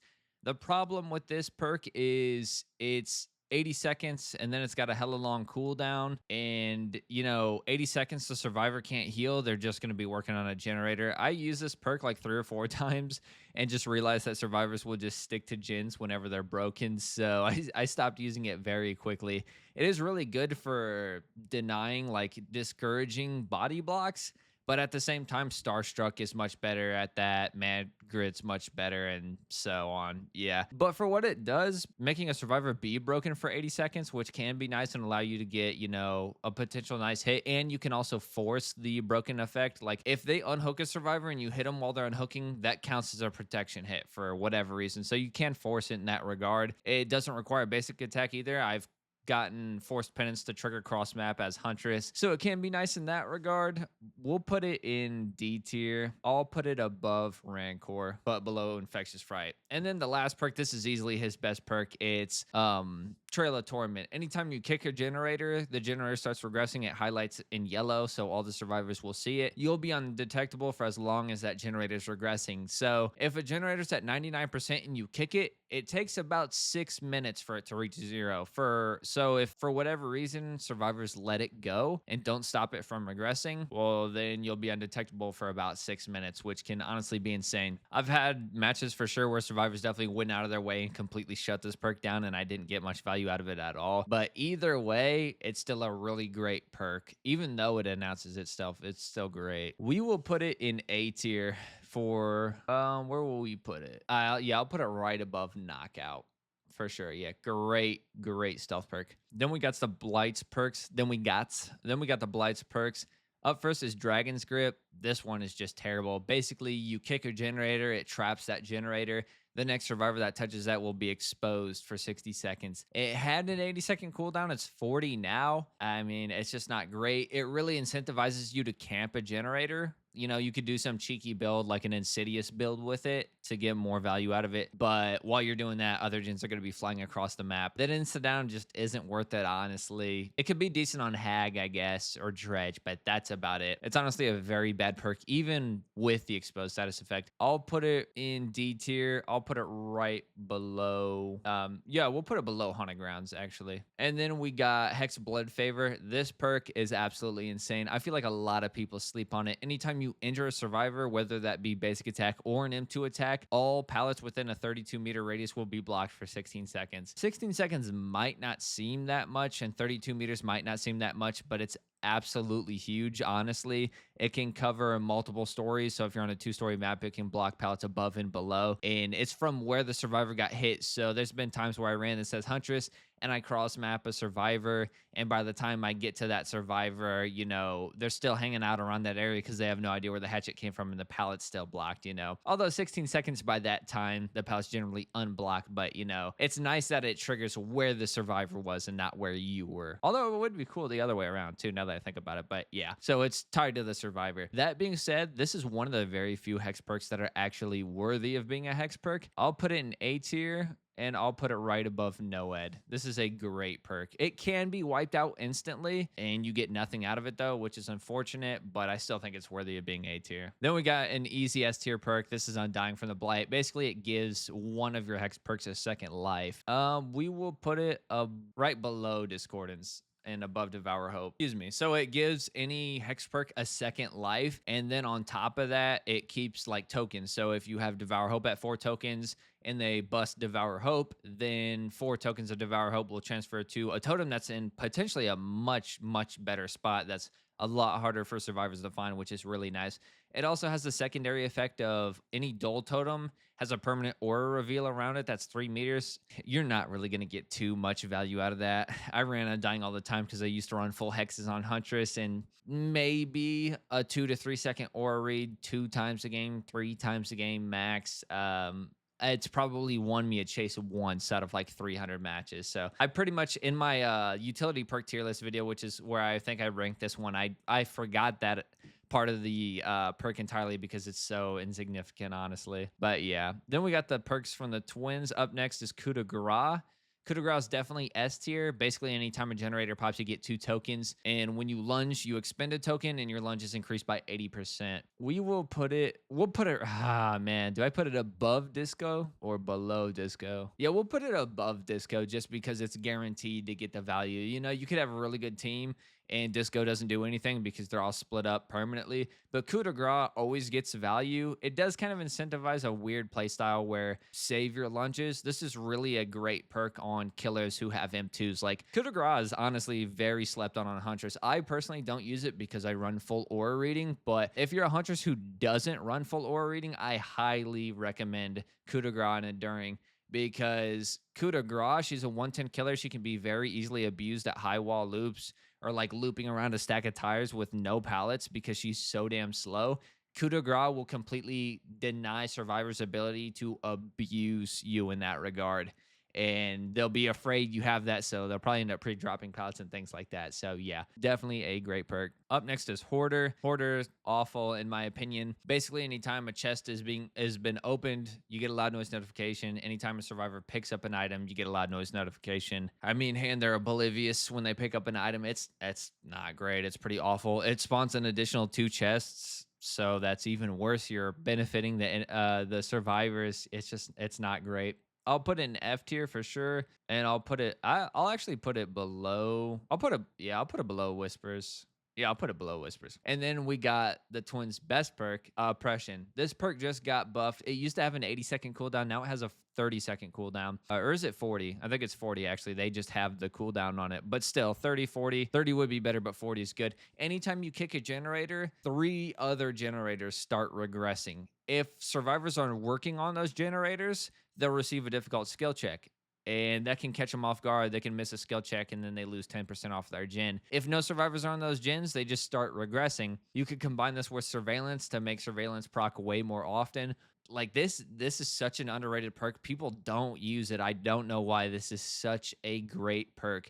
It is very underrated. We're gonna easily put it in A tier, and we're actually gonna put it above Pop, and we'll put it above Knockout. We'll put it above Trail and below Noed. Because this is like, survivors are never expecting this really, especially if they're not on gens. You kick a gen while you have a survivor that's hooked, and then you have 3 gens regressing. Who knows what gens like have been touched? You know, maybe there's a gen at 10%, one at 5%, one at 20%. And then you down the survivor, you kick the gen, they go for the unhook. By the time they get back to their gen, all 3 of those gens are back at 0, which is such a huge benefit. It's really, really good on slow killers. Like Huntress is the slowest killer in the game. Slinger is one of the slowest killers in the game. Spirit, I mean, she's not really that slow, but with her nerfs and stuff, she's definitely slower now, especially with her being 110 and her power meter depleting so damn fast. Things like that. Hag, who's really slow too. This allows you to kick basically 3 gens at the same time and allows you to be it makes up for your lack of speed, basically, your lack of mobility. Up next, we got the Trickster. The Trickster's got some goated perks for sure. So up first is Hex Crowd Control. Anytime a survivor vaults a window, that window is blocked permanently, and 1 token is consumed. It has 5 tokens. A survivor vaults another window is blocked permanently. Up to 5 windows. So 5 windows can be blocked permanently as long as this totem is still standing. Now, if a survivor vaults the 6th window, that window will block, and the very first window will unblock. So this could be insane on a map like Gideon, where Gideon only has 5 windows in its entirety. So you'll have those 5 blocked guaranteed no matter what, no windows all game. And then on Azarov's, it still does something, but Azarov's has like 20 to 30 windows, if I recall correctly. And so this perk it's going to help still, but it's not going to help as much as other maps with very, very few vaults. So yeah, definitely a really great perk, much more worthy of being a hex perk than what it used to be. But it is a hex perk that can be blitzed instantly. I'll put it in B tier, and I'll put it right below. No, I'll put it above Remember Me, honestly. Up next, we got No Way Out. This is definitely an easy S tier perk. This is his best perk. we'll put it above Disco. So, No Way Out, anytime you hook a survivor, the gates will be blocked for an additional 12 seconds. Now, if you don't hook any survivors at all, the gates will be blocked for 12 seconds, right? And you get a loud noise notification on the gate that was blocked, that was touched to trigger the perk. And then each time you hook a survivor, a unique survivor, it extends it by an additional 12 seconds up to a maximum of 60 seconds. This is such a huge perk and such a great perk because one, if it's a 1v1 scenario and you closed hatch, this guarantees you the 4K. You're easily going to get the last survivor. If there's two left, this could almost guarantee two survivors dying because you'll get the notification on one, you'll find them, down them, hook them, and then maybe you could use barbecue and chili off that survivor to find the other or so on, or just patrol gates in the hook or whatever. And even if all four survivors are still alive, it's still an entire extra minute in the end game. An extra minute you could have no ed you could be using or whatever. It's just so huge. A lot of survivors don't expect it, and it's an absolutely devastating perk to run into. I'm surprised I don't run into it more often, honestly. And then lastly, we got Starstruck. Starstruck's an all right perk. Basically, it's an anti-body blocking perk. Anytime you pick up a survivor, every survivor in your terror radius is permanently exposed. This lasts as long as you're carrying the survivor, and then when you hook them or drop them on the ground, a 45-second timer starts counting down. At the end of that 45-second timer, they won't be exposed anymore, right? So it is really cool in that regard. Completely shuts down body blocking and stuff like that, unless they have, endurance or whatever, because obviously it'll just put them in a deep wound. But yeah, definitely what I was talking about when I said the superior version of, say, Mad Grit or Forced Penance. For being an anti-body blocking perk, we'll put it right above Zancian Tactics in C tier. So up next are the Nemesis's perks. Up first, we have Eruption. I really don't like this perk. A lot of people swear by it. I hate it, honestly. Basically, anytime you kick a generator, you trap it. It starts regressing, obviously. When you down the next survivor by any means, whether that be with a basic attack or a secondary attack like a hatchet, that generator you trapped explodes for 10%. If a survivor is working on it, they'll scream and their aura will be revealed for 12 seconds. That's pretty rare that happens, that you get that aura reveal. It is nice when you do get it. My main thing why I don't like the perk is it consumes 2 regression events, one for the kick and one for blowing up. So you can kick a gen 4 times and proc Eruption on it 4 times, and then it's completely blocked. 15% total regression. I'm just not a big fan of it. I think it's kind of mediocre. I would put it at the bottom of C tier. Then we got Hysteria. Anytime you injure a survivor, all other injured survivors will be oblivious for 30 seconds. So that's pretty nice. You're playing Legion, you hit a survivor, hit a survivor, hit a survivor, hit a survivor, and then all of a sudden oblivious, where they don't hear your terror radius. Although that's not something you want to use on Legion, because Legion, if they can't hear your terror radius, you're not going to pick them up with Killer Instinct. So it's bad in that regard. Maybe Plague would be a better example, but yeah. Other than that, it's pretty mediocre. Who cares about Oblivious, honestly? It's just not that great. And then we got Lethal Pursuer. Again, the last perk being the best perk by far. So Lethal Pursuer is a perk I've been running ever since it came out, since I'm a full Aura Read Huntress main. Anytime the match starts, you get a 7-second, well, I guess 9-second Aura Read actually on all 4 survivors, unless of course they have distortion, right? It always said 7 seconds, and then it has the secondary side effect of extending all Aura Reading perks by 2 seconds, right? Their Aura Read duration. So, but they just got rid of it saying that and just said 9-second Aura Read, and then it extends other perks. So basically, anyways, blah, blah, blah, enough yapping aside. Lethal Pursuer, easy S tier perk. I will put it above Corrupt Intervention and below Barbecue and Chili, because you could just run Lethal Pursuer just to figure out where survivors are at the start, which is what some people do, and not have any aura reading perks. It would be better just to run Corrupted Intervention, unless you have an add-on that has aura reading to it, like Huntress's Glowing Concoction. It's a 5-second aura read on any survivor you hit with a hatchet, and then obviously 2-second extension on that, so 7 seconds in total with Lethal Pursuer. So it can be nice in that regard, but if you're just using it to find survivors at the start of the match, just use Corrupt Intervention. That'll be way better, and it blocks generators. So yeah, goated perk for sure. And people overrate the 9 seconds of seeing survivors at the beginning. Like, that is huge, don't get me wrong, but the extension on all your other aura rating perks is much better in my opinion. But yeah, up next we got the Cenobites perks. So Deadlock, easy S tier perk. Even after it's been nerfed, we'll put it below Corrupt Intervention. So anytime a generator pops, the second generator with the most progress is blocked for 25 seconds. It was 30. This perk is huge. They tell you not to use it with Pop Goes the Weasel because a Jin could get blocked in your face, which is true. But I also do like to use it with Pop Goes the Weasel now that, especially that it's got nerfed down to 25 seconds, because this can tell you where to put your pop and it'll block that generator while you make your way over there. So you could use Pop Goes the Weasel and Deadlock on Huntress if you don't want to do full aura reading. You hook a survivor while a Jin pops, you know, or say a Jin pops, you pick up the survivor, you hook him, you see a Jin's deadlocked over there. You hook him, you get your pop, and then you 15 seconds later you get over there and the Jin unblocks, and now you can put down your pop. And it was at 99%, but it got blocked by deadlock. So now you can deliver your pop to it, maximizing the effect of your pop against the weasel. So easy S tier perk. This is the perk I was talking about earlier when I said the oblivious status effect of Deathbound isn't that great. This is Hex Plaything. Hex Plaything is another perk worthy of being a Hex perk. This will be S tier as well. And we'll put it right below Devour Hope. So anytime you hook a survivor, that survivor will be completely oblivious permanently until they're cursed with a hex totem that attaches to them.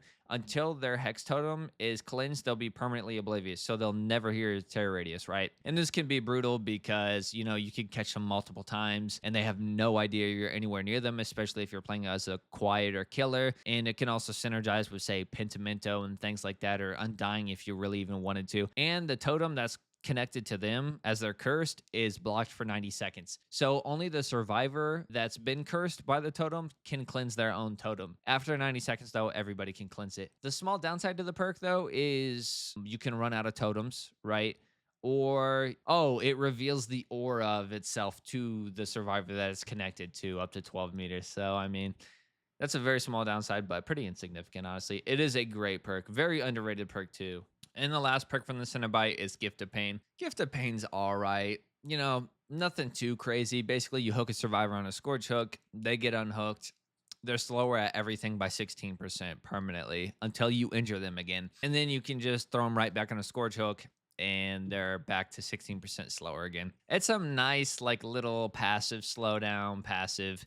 It's slower healing, slower cleansing, slower sabotaging, slower, you know, everything except for like vaulting and stuff like that, you know. So it's decent. It does require you to get them on a Scourge hook, though, which not a big fan of. Some Scourge hook spawns can be absolutely terrible, but it's decent. We'll put it at the top or right below Dead Man Switch in B tier. Then we move on to the artist perks. So Grim Embrace, this is easily an A tier perk. We'll put it above Pop Goes the Weasel. So basically, anytime you hook a survivor, a unique survivor, and you hook them, you move 12 meters away from the hook, all gens will be blocked map wide for 10 seconds. After you hook the fourth survivor, all gens will be blocked map wide for 50 seconds. So it says 40 seconds, but you still get the additional 10 seconds on top of the 40 seconds. So it's 50 in total. And you see the aura of the obsession for 6 minutes. If the obsession is the last one you hooked, it's not going to do you any good because you're just going to see their aura while they're on hook for 6 seconds. I mean, that's not great. But the Jin blocking is the bread and butter of this perk, and it does that job very well. It's nice passive slowdown where you don't have to do much, honestly. Then we got Pentimento. This is an S tier perk. This is also a Hex perk. We're going to go ahead and put this above Corrupt Intervention and above Lethal Pursuer. Yeah, we'll put it at right there at S tier. This perk really only shines if you're using Hex perks, right? If you're not using Hex perks, then Pentimento just isn't going to do much, unfortunately. It's not going to do anything at all. So this is an S tier perk if you're using Hex perks. If you're not using Hex perks, it's literally in the same category as Shattered Hope because you're not going to get any value out of it at all. But I place it in S tier, assuming that you're going to be using 1 to 2, maybe even a full Hex build, right? The most punishing part of this perk is its first token. It's a 5 token system.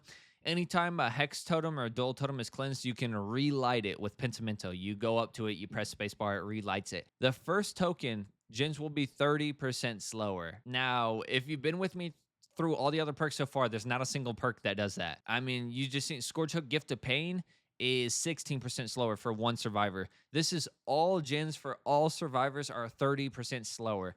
The second token, healing, is 30% slower. The third token, recovering on the ground, is 30% slower. The fourth token, opening exit gates, is 30% slower. The fifth token, all 5 are completely blocked. They're all locked in. So you have all your totems lit up, all 5 of them. The entity blocks them off, and they can't be cleansed at all, and it's permanently stuck like that until the end of the game. I've done it once. I have a video coming out about it. The video's probably like 6 months old, but I haven't got around to it. I've been just working so much and stuff like that. So yeah, S tier perk for sure. And then another one, of course, two S tier perks back to back. Pain Resonance. We'll put this above barbecue and chili. Actually, Pain Resonance is. I mean, what is there to say about this? This perk has been nerfed so many times, and no matter how many times it gets nerfed, it's been so great. Anytime you down a survivor and you hook them on a scourge hook, the generator with the most progress loses 20% instantly. They nerfed it from 25% to 20% to make it not as easy of a choice, but it's still an easy choice no matter what, because all it requires you to do is down a survivor and hook them, and it's free. It's free progress denial, like progress reduction. And then if you combine it with Dead Man Switch, that generator loses 20% and then it's blocked for 50 seconds and it tells you where it was blocked at. It's such a good perk. When I first started playing, it used to be unlimited, but it was 15%, which was honestly pretty crazy and really nice. It was such a good perk for slower killers like Huntress. It's very unfortunate that it got changed and nerfed as much as it did. It's just you have Nurse and Blight in this game, and they're just way too strong. So while old school Pain Res was really great on Huntress and made her a much better killer and much more viable to make up for her lack of pressure, it was just way too oppressive on Nurse and Blight. These two killers ruined the game basically. Up next, we got the Oreos perks, Sadako, Colorbrine, F tier easily. You kick a generator, it's highlighted in yellow. Anytime a survivor hits a good skill check on it, you get a loud noise notification. It does regress faster too, 125%, which Arditha actually just did a great video on probably a few months ago. But basically, out of 6 minutes, say you kicked a gen that's at 99%, it'll save you 6 seconds over the period of 6 minutes. So it realistically don't do shit, honestly. So we will put it above Distressing and above Bloodhound. Merciless Storm, this is the one that doctors always use. Anytime you get to 80% on a generator, you get nonstop skill checks. If they miss it, they lose their 10%. The gen's blocked for 20 seconds. Perk's kind of a joke. It's only really hard to hit the skill checks on Doctor. You pretty much never see any other killer use this perk ever. It's just garbage, honestly, because hitting those skill checks are a joke. Yeah, I'll put it below Thrilling Tremors in D tier. And then the last perk from the Oreo is Floods of Rage. Anytime you hook a survivor on a scorch hook and they get unhooked, you see the auras of all survivors for 7 seconds. 9 with Lethal Pursuer, which is huge. That's literally a Lethal Pursuer every time they get unhooked. Can be really huge, can win you chases, things like that. It is scorch hook reliant, though. You could bring Jagged Compass and it would work every single time. It's a solid perk. I would put it in probably A tier, right below Fearmonger, yeah. Then we got the Judges perks. Darkness Revealed. Anytime you open a locker, you see the auras of all survivors map wide who are within 8 meters of a locker. Honestly, I only use this perk on Huntress and Trickster. It can be good on other killers, don't get me wrong, because opening a locker only takes like 2 seconds without Iron Maiden, so it's not terrible. But if you're not playing Huntress or Trickster, because they're just going to get this value passively, they have to reload, they're going to get it passively. Locker spawns are so bad in this game that sometimes if you're not playing a killer who reloads and you're trying to find a locker, you're just wasting time, honestly. So I don't really like it for that regard. A lot of Huntresses swear by this perk. I really don't. I'm not that big of a fan of it. I still would put it in B tier, and I'd probably put it right above Nurse's Calling, yeah. Then we got Dissolution. Dissolution's not great. Anytime you injure a survivor, 3 seconds after you injure them, anybody who fast vaults in your terror radius will break that pallet. So you injure a survivor, they fast vault the pallet immediately, nothing happens. 3 seconds go by, they fast vault that same pallet, the pallet breaks instantly, which can be huge. But survivors get a little icon popping up saying that this perk is active, and they'll know not to vault the pallet, because if you vault the pallet, you're pretty much guaranteed to be dead, honestly. So yeah, it's very terrible in that regard. You might get 1 pallet to break a game, 2 maybe if you're lucky. For that reason, I'd say it's in D tier. I'll put it above Dragon Script. Then Septic Touch. This one's absolutely horrible. Any survivor that's healing in your terror radius, when they stop healing for whatever reason, whether they complete the heal or not, or they get interrupted, they're exhausted, right? It's just the person who's healing, not the person who was healed. It's exhaustion on 1 survivor. It's absolutely terrible. We'll put it in F tier, and we'll put it above Whispers. Moving on to the Mastermind, we got Awakened Awareness. Basically, this is what I was talking about earlier when I was talking about Hangman's Trick. excuse me, you have to be carrying a survivor for the aura rating to work. You see the auras of any survivor within 24 meters of you. It used to linger for 2 seconds, but Nurse used the perk too well, so it got nerfed. Again, another perk getting nerfed because of nerf. Another another perk getting nerfed because of Nurse. So we will put it at the bottom of D tier. Superior Anatomy, this one's huge. I'll put it in A tier above Knockout. Anytime a survivor fast vaults within 8 meters of your location, you fast vault 40% faster. So if you're close to a survivor and they fast vault shack window, you're guaranteed a hit. There's no way you cannot get that hit because 40% is so fast. It's plenty enough time to catch up and hit them at the window. It's on a 20 to 30-second cooldown. I don't remember the exact number. Doesn't matter. It's still great. It's a free hit at any window, basically, unless there's like a connecting tile that has a pallet right there. But even then, chances are pretty good you'll still get a hit. Like the pallet has to be right there. Then his best perk for sure is Terminus. Anytime the exit gates, like the last generator's done, all survivors who are injured will be broken. Any survivor you injure after that will also become broken. They'll be permanently broken until the exit gate is opened. A 30-second timer starts after the exit gate is opened, and then after that 30 seconds, they can finally start healing. I'll put it in A tier, below Noed and below Oppression. Well, yeah, we'll put it right next to Superior Anatomy, below Trail of Torment. This is actually a really huge perk. A lot of survivors don't expect it. In the only downside to it, in my opinion, is it usually forces survivors to leave. If everybody's broken because you injured everybody, they're just gonna open the gates and leave immediately. I mean, this could be a decent perk to run with Blood Warden. Excuse me. This could be a decent perk. This could be a decent perk to run with Blood Warden because it could force them to open the gate, and then maybe you have a better shot at using Blood Warden. I don't know though. It's hard to say, but yeah, we'll put it right there. Then we got the Knights perks. So we got the Knights perks. Up first is Face the Darkness. This is a hex perk. Anytime you injure a survivor, that survivor becomes cursed and a totem is attached to them, basically. A random totem on the map lights up into a hex perk. And as long as they're injured, all other 3 survivors will scream every 25 seconds and reveal their aura for 2 seconds. It's decent. It's not great. If that survivor heals or you put them into the dying state, the totem deactivates. So, and the totem can be cleansed while it's deactivated too. It's a hex perk that's not really worthy of being a hex perk in my opinion. I put it in D tier. 2 seconds of aura reading isn't long enough at all either. You can make it 3 seconds and then you could combine it with Lethal Pursuer and then it might be worth something. Yeah, I like Huntress's Lullaby better, honestly. We'll put it above Fire Up in D tier. Then you got Hubris. Basically, anytime you're stunned, the person who stuns you is exposed for 20 seconds. If you get caught at a pallet and you get stunned, you're 99% of the time not going to be able to catch up in 20 seconds. Certain killers, yes, like Deathslinger, you're using Hubris and Enduring. You know, you can get stunned and then immediately shoot them and reel them in and down them. But when they figure that out, they're just going to pre-drop pallets and never stun you. Although if they break your chain, that counts as a stun, but they'll be injured when they break your chain anyways, so it doesn't really matter at the end of the day. Wiggling off the killer's shoulder, decisive strike, all count as stuns. Again, they'll be injured, so it doesn't really matter. It's just not a great perk at all. We'll put it in D tier, and we'll put it above Disillusion. And then his best perk by far, and the perk I use all the time. This is one of my primary 4 perks I use on Huntress. That's Nowhere to Hide. This perk is goated. Anytime you kick a generator, the aura of any survivor within 24 meters of your position will be revealed for 5 seconds. I mean, 7 with Lethal Pursuer, by the way. It does extend the duration on this. A lot of people don't know that. It's such a huge perk because a lot of times you'll hook a survivor, you'll get a barbecue and trail you proc, you'll see they're on a gen, you run all the way across the map to that generator and you can't find them. You kick their generator and all of a sudden you know exactly where they're at. They're hiding behind a rock 3 meters away. So now you get a free down basically because they're hiding behind a rock and they're not at a tile. You at least get a free injury, and that's just huge pressure. It is such a goated perk, and survivors want it nerfed very badly. I hope it never gets nerfed, honestly. It is such a great perk.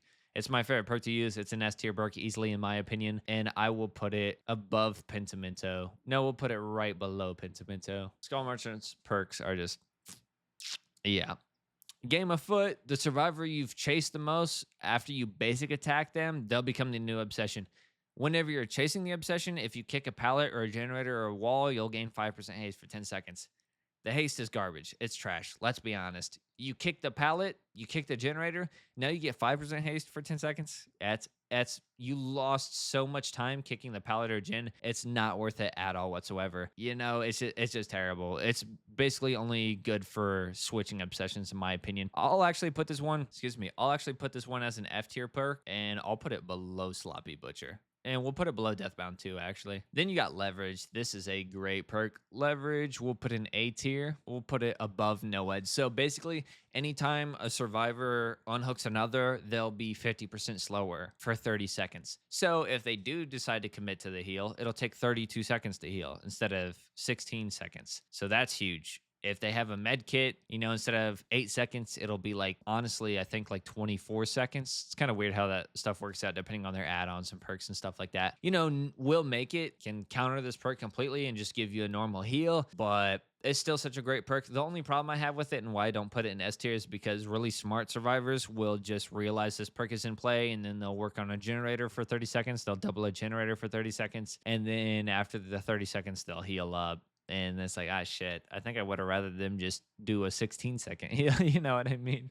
So, yeah, it can bite you in the ass in that regard. All right, and last up for the Skull Merchant is Thwack. This one is absolutely awful. It was a bad perk. It became a lot better, and now it's terrible again because they nerfed it again. Basically, you kick a pallet or a breakable wall. Any survivor within 24 meters of your location will scream. Absolutely awful. It used to have an aura read. They got rid of the aura read. It used to be 32 meters. They got rid of the 32 meters.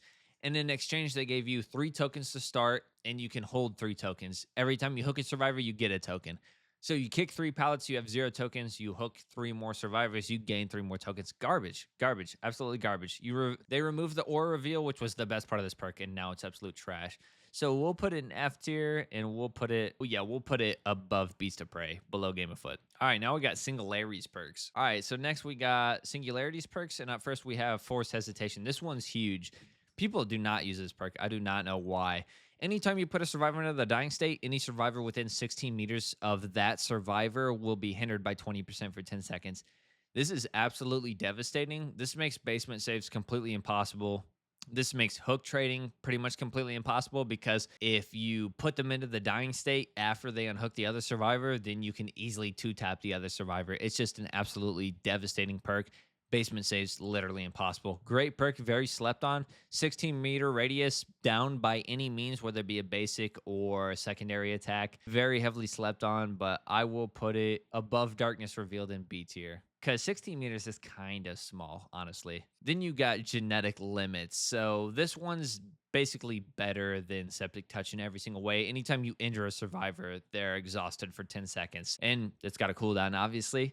It's decent, it's not great. Obviously, you're probably not going to injure a survivor before they sprint burst. You're probably not going to injure a survivor before they dead hard, Actually, I guess you have to injure a survivor for them to dead hard, so I take that back. But there's just better perks. Languid Touch is a lot better for exhaustion. Fearmonger is a lot better for exhaustion. It's definitely better than Septic Touch for an exhaustion perk. It's all right. I'll put it in D tier, though, and we'll put it above Spies from the Shadows. Yeah. And then the last perk is Machine Learning. This just got nerfed after I got buffed. Anytime you kick a generator and that generator becomes compromised and they pop it, so they complete it, you gain 10% haste and undetectable for 45 seconds. Just huge. Don't get me wrong. It's nice. It was 60 seconds, which I think is I think it should go back to 60 seconds because you're losing an entire generator. I don't know. Maybe I'm wrong. But it made for some very fun, unique builds. And I think survivors liked it because it's not, I think survivors get tired of full aura reading or full gen slowdown. So this was a very fun and unique perk. I don't know why they nerfed it, but even after its nerf, it's still solid. I'd put it in A tier right at the bottom, though. Actually, we'll put it in B below Dead Man's Switch. I like Dead Man's Switch better, for sure. All right, then we got the Aliens perks. Up first is Alien Instinct. Anytime you hook a survivor, the furthest away survivor that's injured will be revealed to you. So say you have 4 survivors injured, you hook a survivor, you turn around, there's a survivor who's 10 meters away, 18 meters away, and 30 meters away. They're all injured. You'll see the one that's 30 meters away, right? If there's only one other survivor that's injured and they're 2 meters away, you're gonna see their aura. It's an aura read on one survivor that kind of promotes like tunneling. It's decent. It's definitely more along the lines of, I would say, a comp perk. because it really encourages the two hook tunnel strat where you don't tunnel out one survivor, you bounce back and forth between two survivors until one is dead, and then you spread out hooks among the rest. So it's decent in that regard, but I would much rather have a perk like barbecue and chili or lethal pursuer that's giving me aura reads on all survivors and things like that. Where would I put it though? This is a very tough one. I think I'll put it right above I'm all ears in C tier. Then we got rapid brutality. Anytime you M1 a survivor, you gain 5% haste for 10 seconds. You know, you spend 2.7 seconds, basically 3 in a weapon wipe animation, so you're not going to get the full 10 seconds. This pairs very well with save the best for last. Certain killers are going to use it a lot better than others. It's kind of mediocre. It's required a M1 attack. It's required to be a basic attack. It can't be a secondary attack.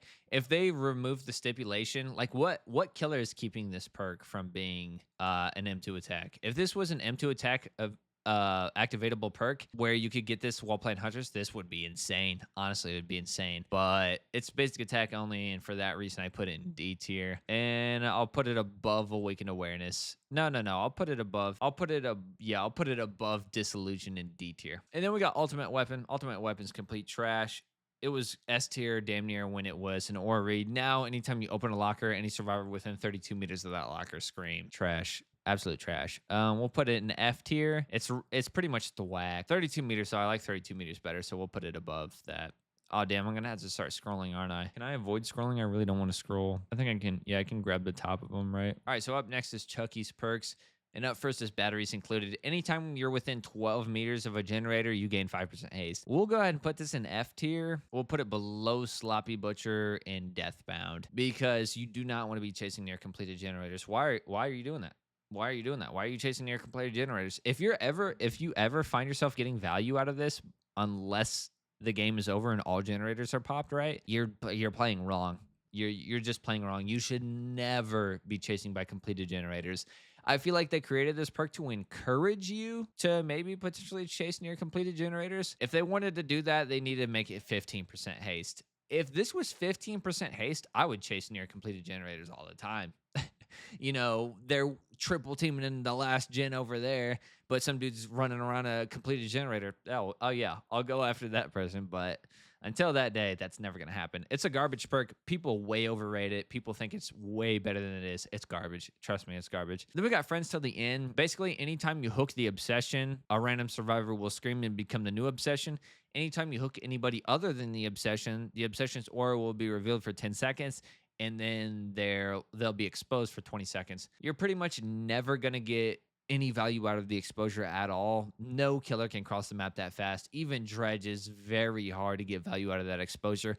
Unless the obsession happens to be right next to you, then you can make something happen, honestly. But other than that, the best part about this thing is the 10-second aura read, in my opinion. And that's just because I'm a Huntress main who uses aura reading. It's so bad. I put it in D tier. I put it above Furtive Chase, though. Yeah, it's a better obsession switching perk, in my opinion. And then you got Hex 2 can play anytime. Well, after you get stunned 2 times, the next time you get stunned, that survivor will be blinded for 1.5 seconds. Blind for 1.5 seconds, that's not long enough to really do anything. 99% of the loops in this game, you just drop the pallet, stun the killer. You're blind for 1.5 seconds. You just hold S, you know, the backwards feature, whatever you're on, controller console, blah, blah, blah. It's not that long at all. Very rarely will this cause a survivor to run into a wall. Make it 3 seconds, then we can talk about it being potentially better. Potentially better. It's one of the hex perks that can't be wiped off immediately because it doesn't light up till you've been stunned twice, and then it's 2 times every time after that. But it is a hex tier perk that's not even close to being worthy of a hex tier perk. I'll put it in F tier, and I'll put it above batteries included. I'll put it above Deathbound too. No, I'll put it below Deathbound. Then we got the unknowns perks. So up first is Unbound. A lot of views here. Unbound, anytime you injure a survivor, you have a 30-second timer. The next time you vault a window, you get 5% haste. It doesn't stack, so you just get that 5% once. So you can't triple vault and get 15. It's just that 5% haste for 10 seconds. Absolute garbage. Much better perks. Superior anatomies. Superior in every single way. I will put this in F tier easily, and I will put it... No, I'll put it below 2 can play, honestly. Then we got Undone. Oof. You know what? I put Shattered Hope here, but I'm just going to go ahead and get rid of this tier because I want to keep everything here. And we're going to also put Undone here. I think Undone single-handedly is the worst gen regression perk in the game, and we'll put it above Shattered Hope though. Shattered Hope's so bad. It's single-handedly the worst gen regression perk this game has ever seen. It requires survivors to miss skill checks, which they don't do, and then you get tokens for 3 tokens for each skill check they missed. However many tokens you have is how much that generator you kick regresses by and is blocked by. So say you have 15 tokens, you kick a generator, it loses a flat 15%, which sounds huge, and then it's blocked for 15 seconds, which also sounds huge. Good luck getting survivors to miss. They just don't. They just don't. I was playing Doctor, had Hex Huntress's Lullaby at 4 stacks, Merciless Storm, Unnerving Presence, Colorophobia or whatever. I don't remember what it was. I think it was actually Colorophobia instead of Unnerving Presence and stuff like that. Just we're not missing skill checks at all. I think I got 6 tokens that whole game. It's so bad. It's so bad. It needs a complete overhaul. And then we got his best perk by far. Do I put this in S tier? Unforeseen. Put it in S tier. I put it above leverage though. This is one of the best stealth perks in the game. Anytime you kick a generator, the generator will have your tear radius for 30 seconds and you'll be undetectable for 30 seconds. And of course, it applies tear radius perks to it. So if you have colorophobia and survivors try to heal near that gen, well, they're going to be 50% slower, which is huge. Definitely the best stealth. Is it the best stealth perk? Yeah, I think it's the best stealth perk. It's a toss-up between that and Trail of Torment. I think it's better than Trail of Torment, but if you wanted to put Trail above it, you could do that. Then we got Vecna's perks, the Lich. Dark Arrogance. Dark Arrogance makes you vault 20% faster, but you're stunned for 20% longer. We'll put it above Septic Touch. Yeah. Why would you ever take Dark Arrogance? Why is this perk a thing? I don't know. I have no idea. I literally couldn't tell you. Superior Anatomy's superior in every single way. Yes, it has a cooldown, whereas Dark Arrogance doesn't, but who gives a damn? The cooldown on Superior Anatomy is so short, it doesn't matter. Bamboozle's far superior in every way. It blocks the window entirely for 16 seconds, and you vault 15% faster.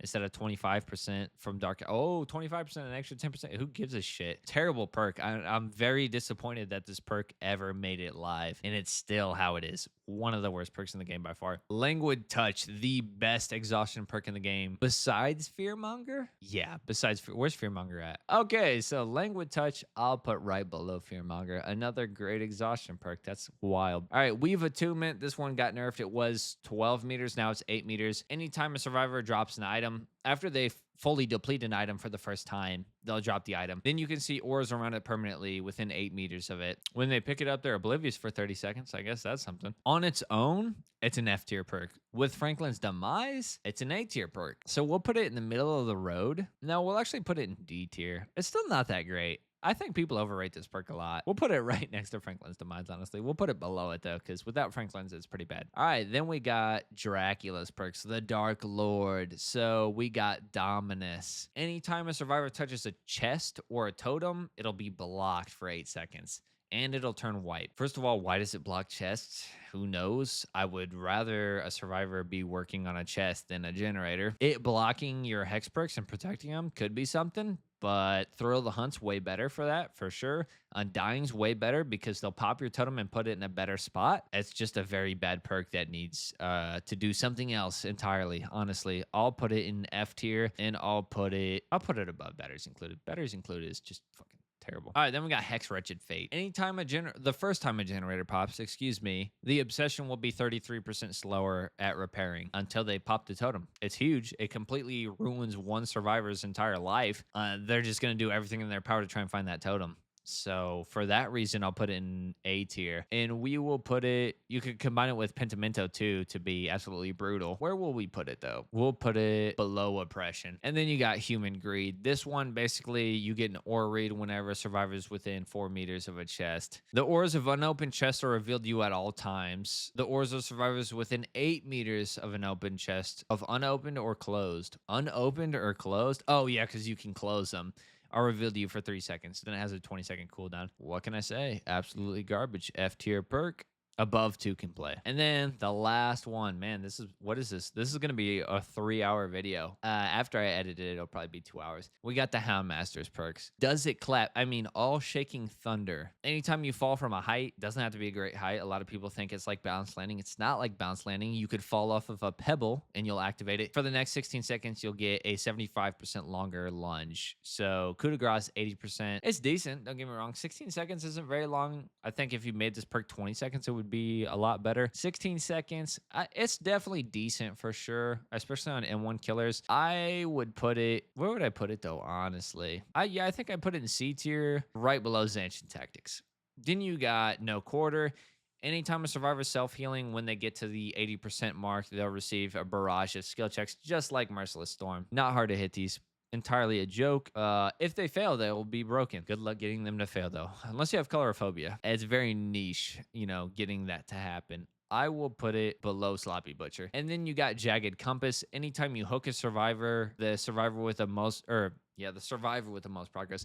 Anytime you hook a survivor, the generator with the most progress will be highlighted to you in yellow for 10 seconds. So this is kind of telling you where to go, where to place your pop goes the weasel, right? Anytime a survivor is unhooked, the hook that they get unhooked from becomes a Scourge hook, which is great. It creates multiple Scourge hooks, fixes the terrible RNG for Scourge hooks. Absolutely great. And then you can get Floods of Rage every single time a survivor's unhooked, no matter what, which is also great. Other than that, its main driving factor is the fact that it creates multiple Scourge hooks. It's decent. It's decent. It's a decent little QL perk. I'll probably put it in B tier. I'll put it in B tier right below Gift of Pain. I mean, creating Scourge hooks is kind of, it is what it is. I think it's all right there. All right, so that does it. Man, that took a while. What is this?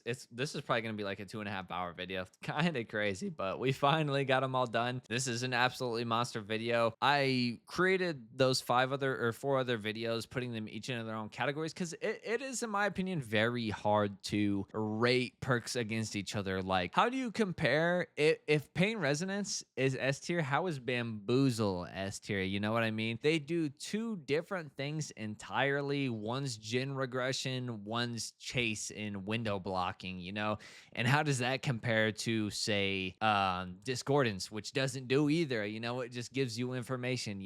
It's really hard to pit these perks against each other and kind of make it make sense. Like, that's what I was thinking about when I was making this tier list. I'm like, how do I combine, or like, how do I compare Pentimento to Bamboozle to Pain Res to Disco? You know what I mean? It's just all over the map, but I hope I did a good enough job for you guys. And I like how the tier list came out. I think it's pretty good. I like the ones that are split up more, though. I feel like it makes more sense, you know what I mean? But yeah, that does it for this one. Let me know what you guys think. If you guys disagree with anything, I really appreciate all the support. Thanks for watching. Like, comment, subscribe, do that good stuff, and I'll see you guys in the next one. Who knows when that'll be? This video took forever. All right, see ya.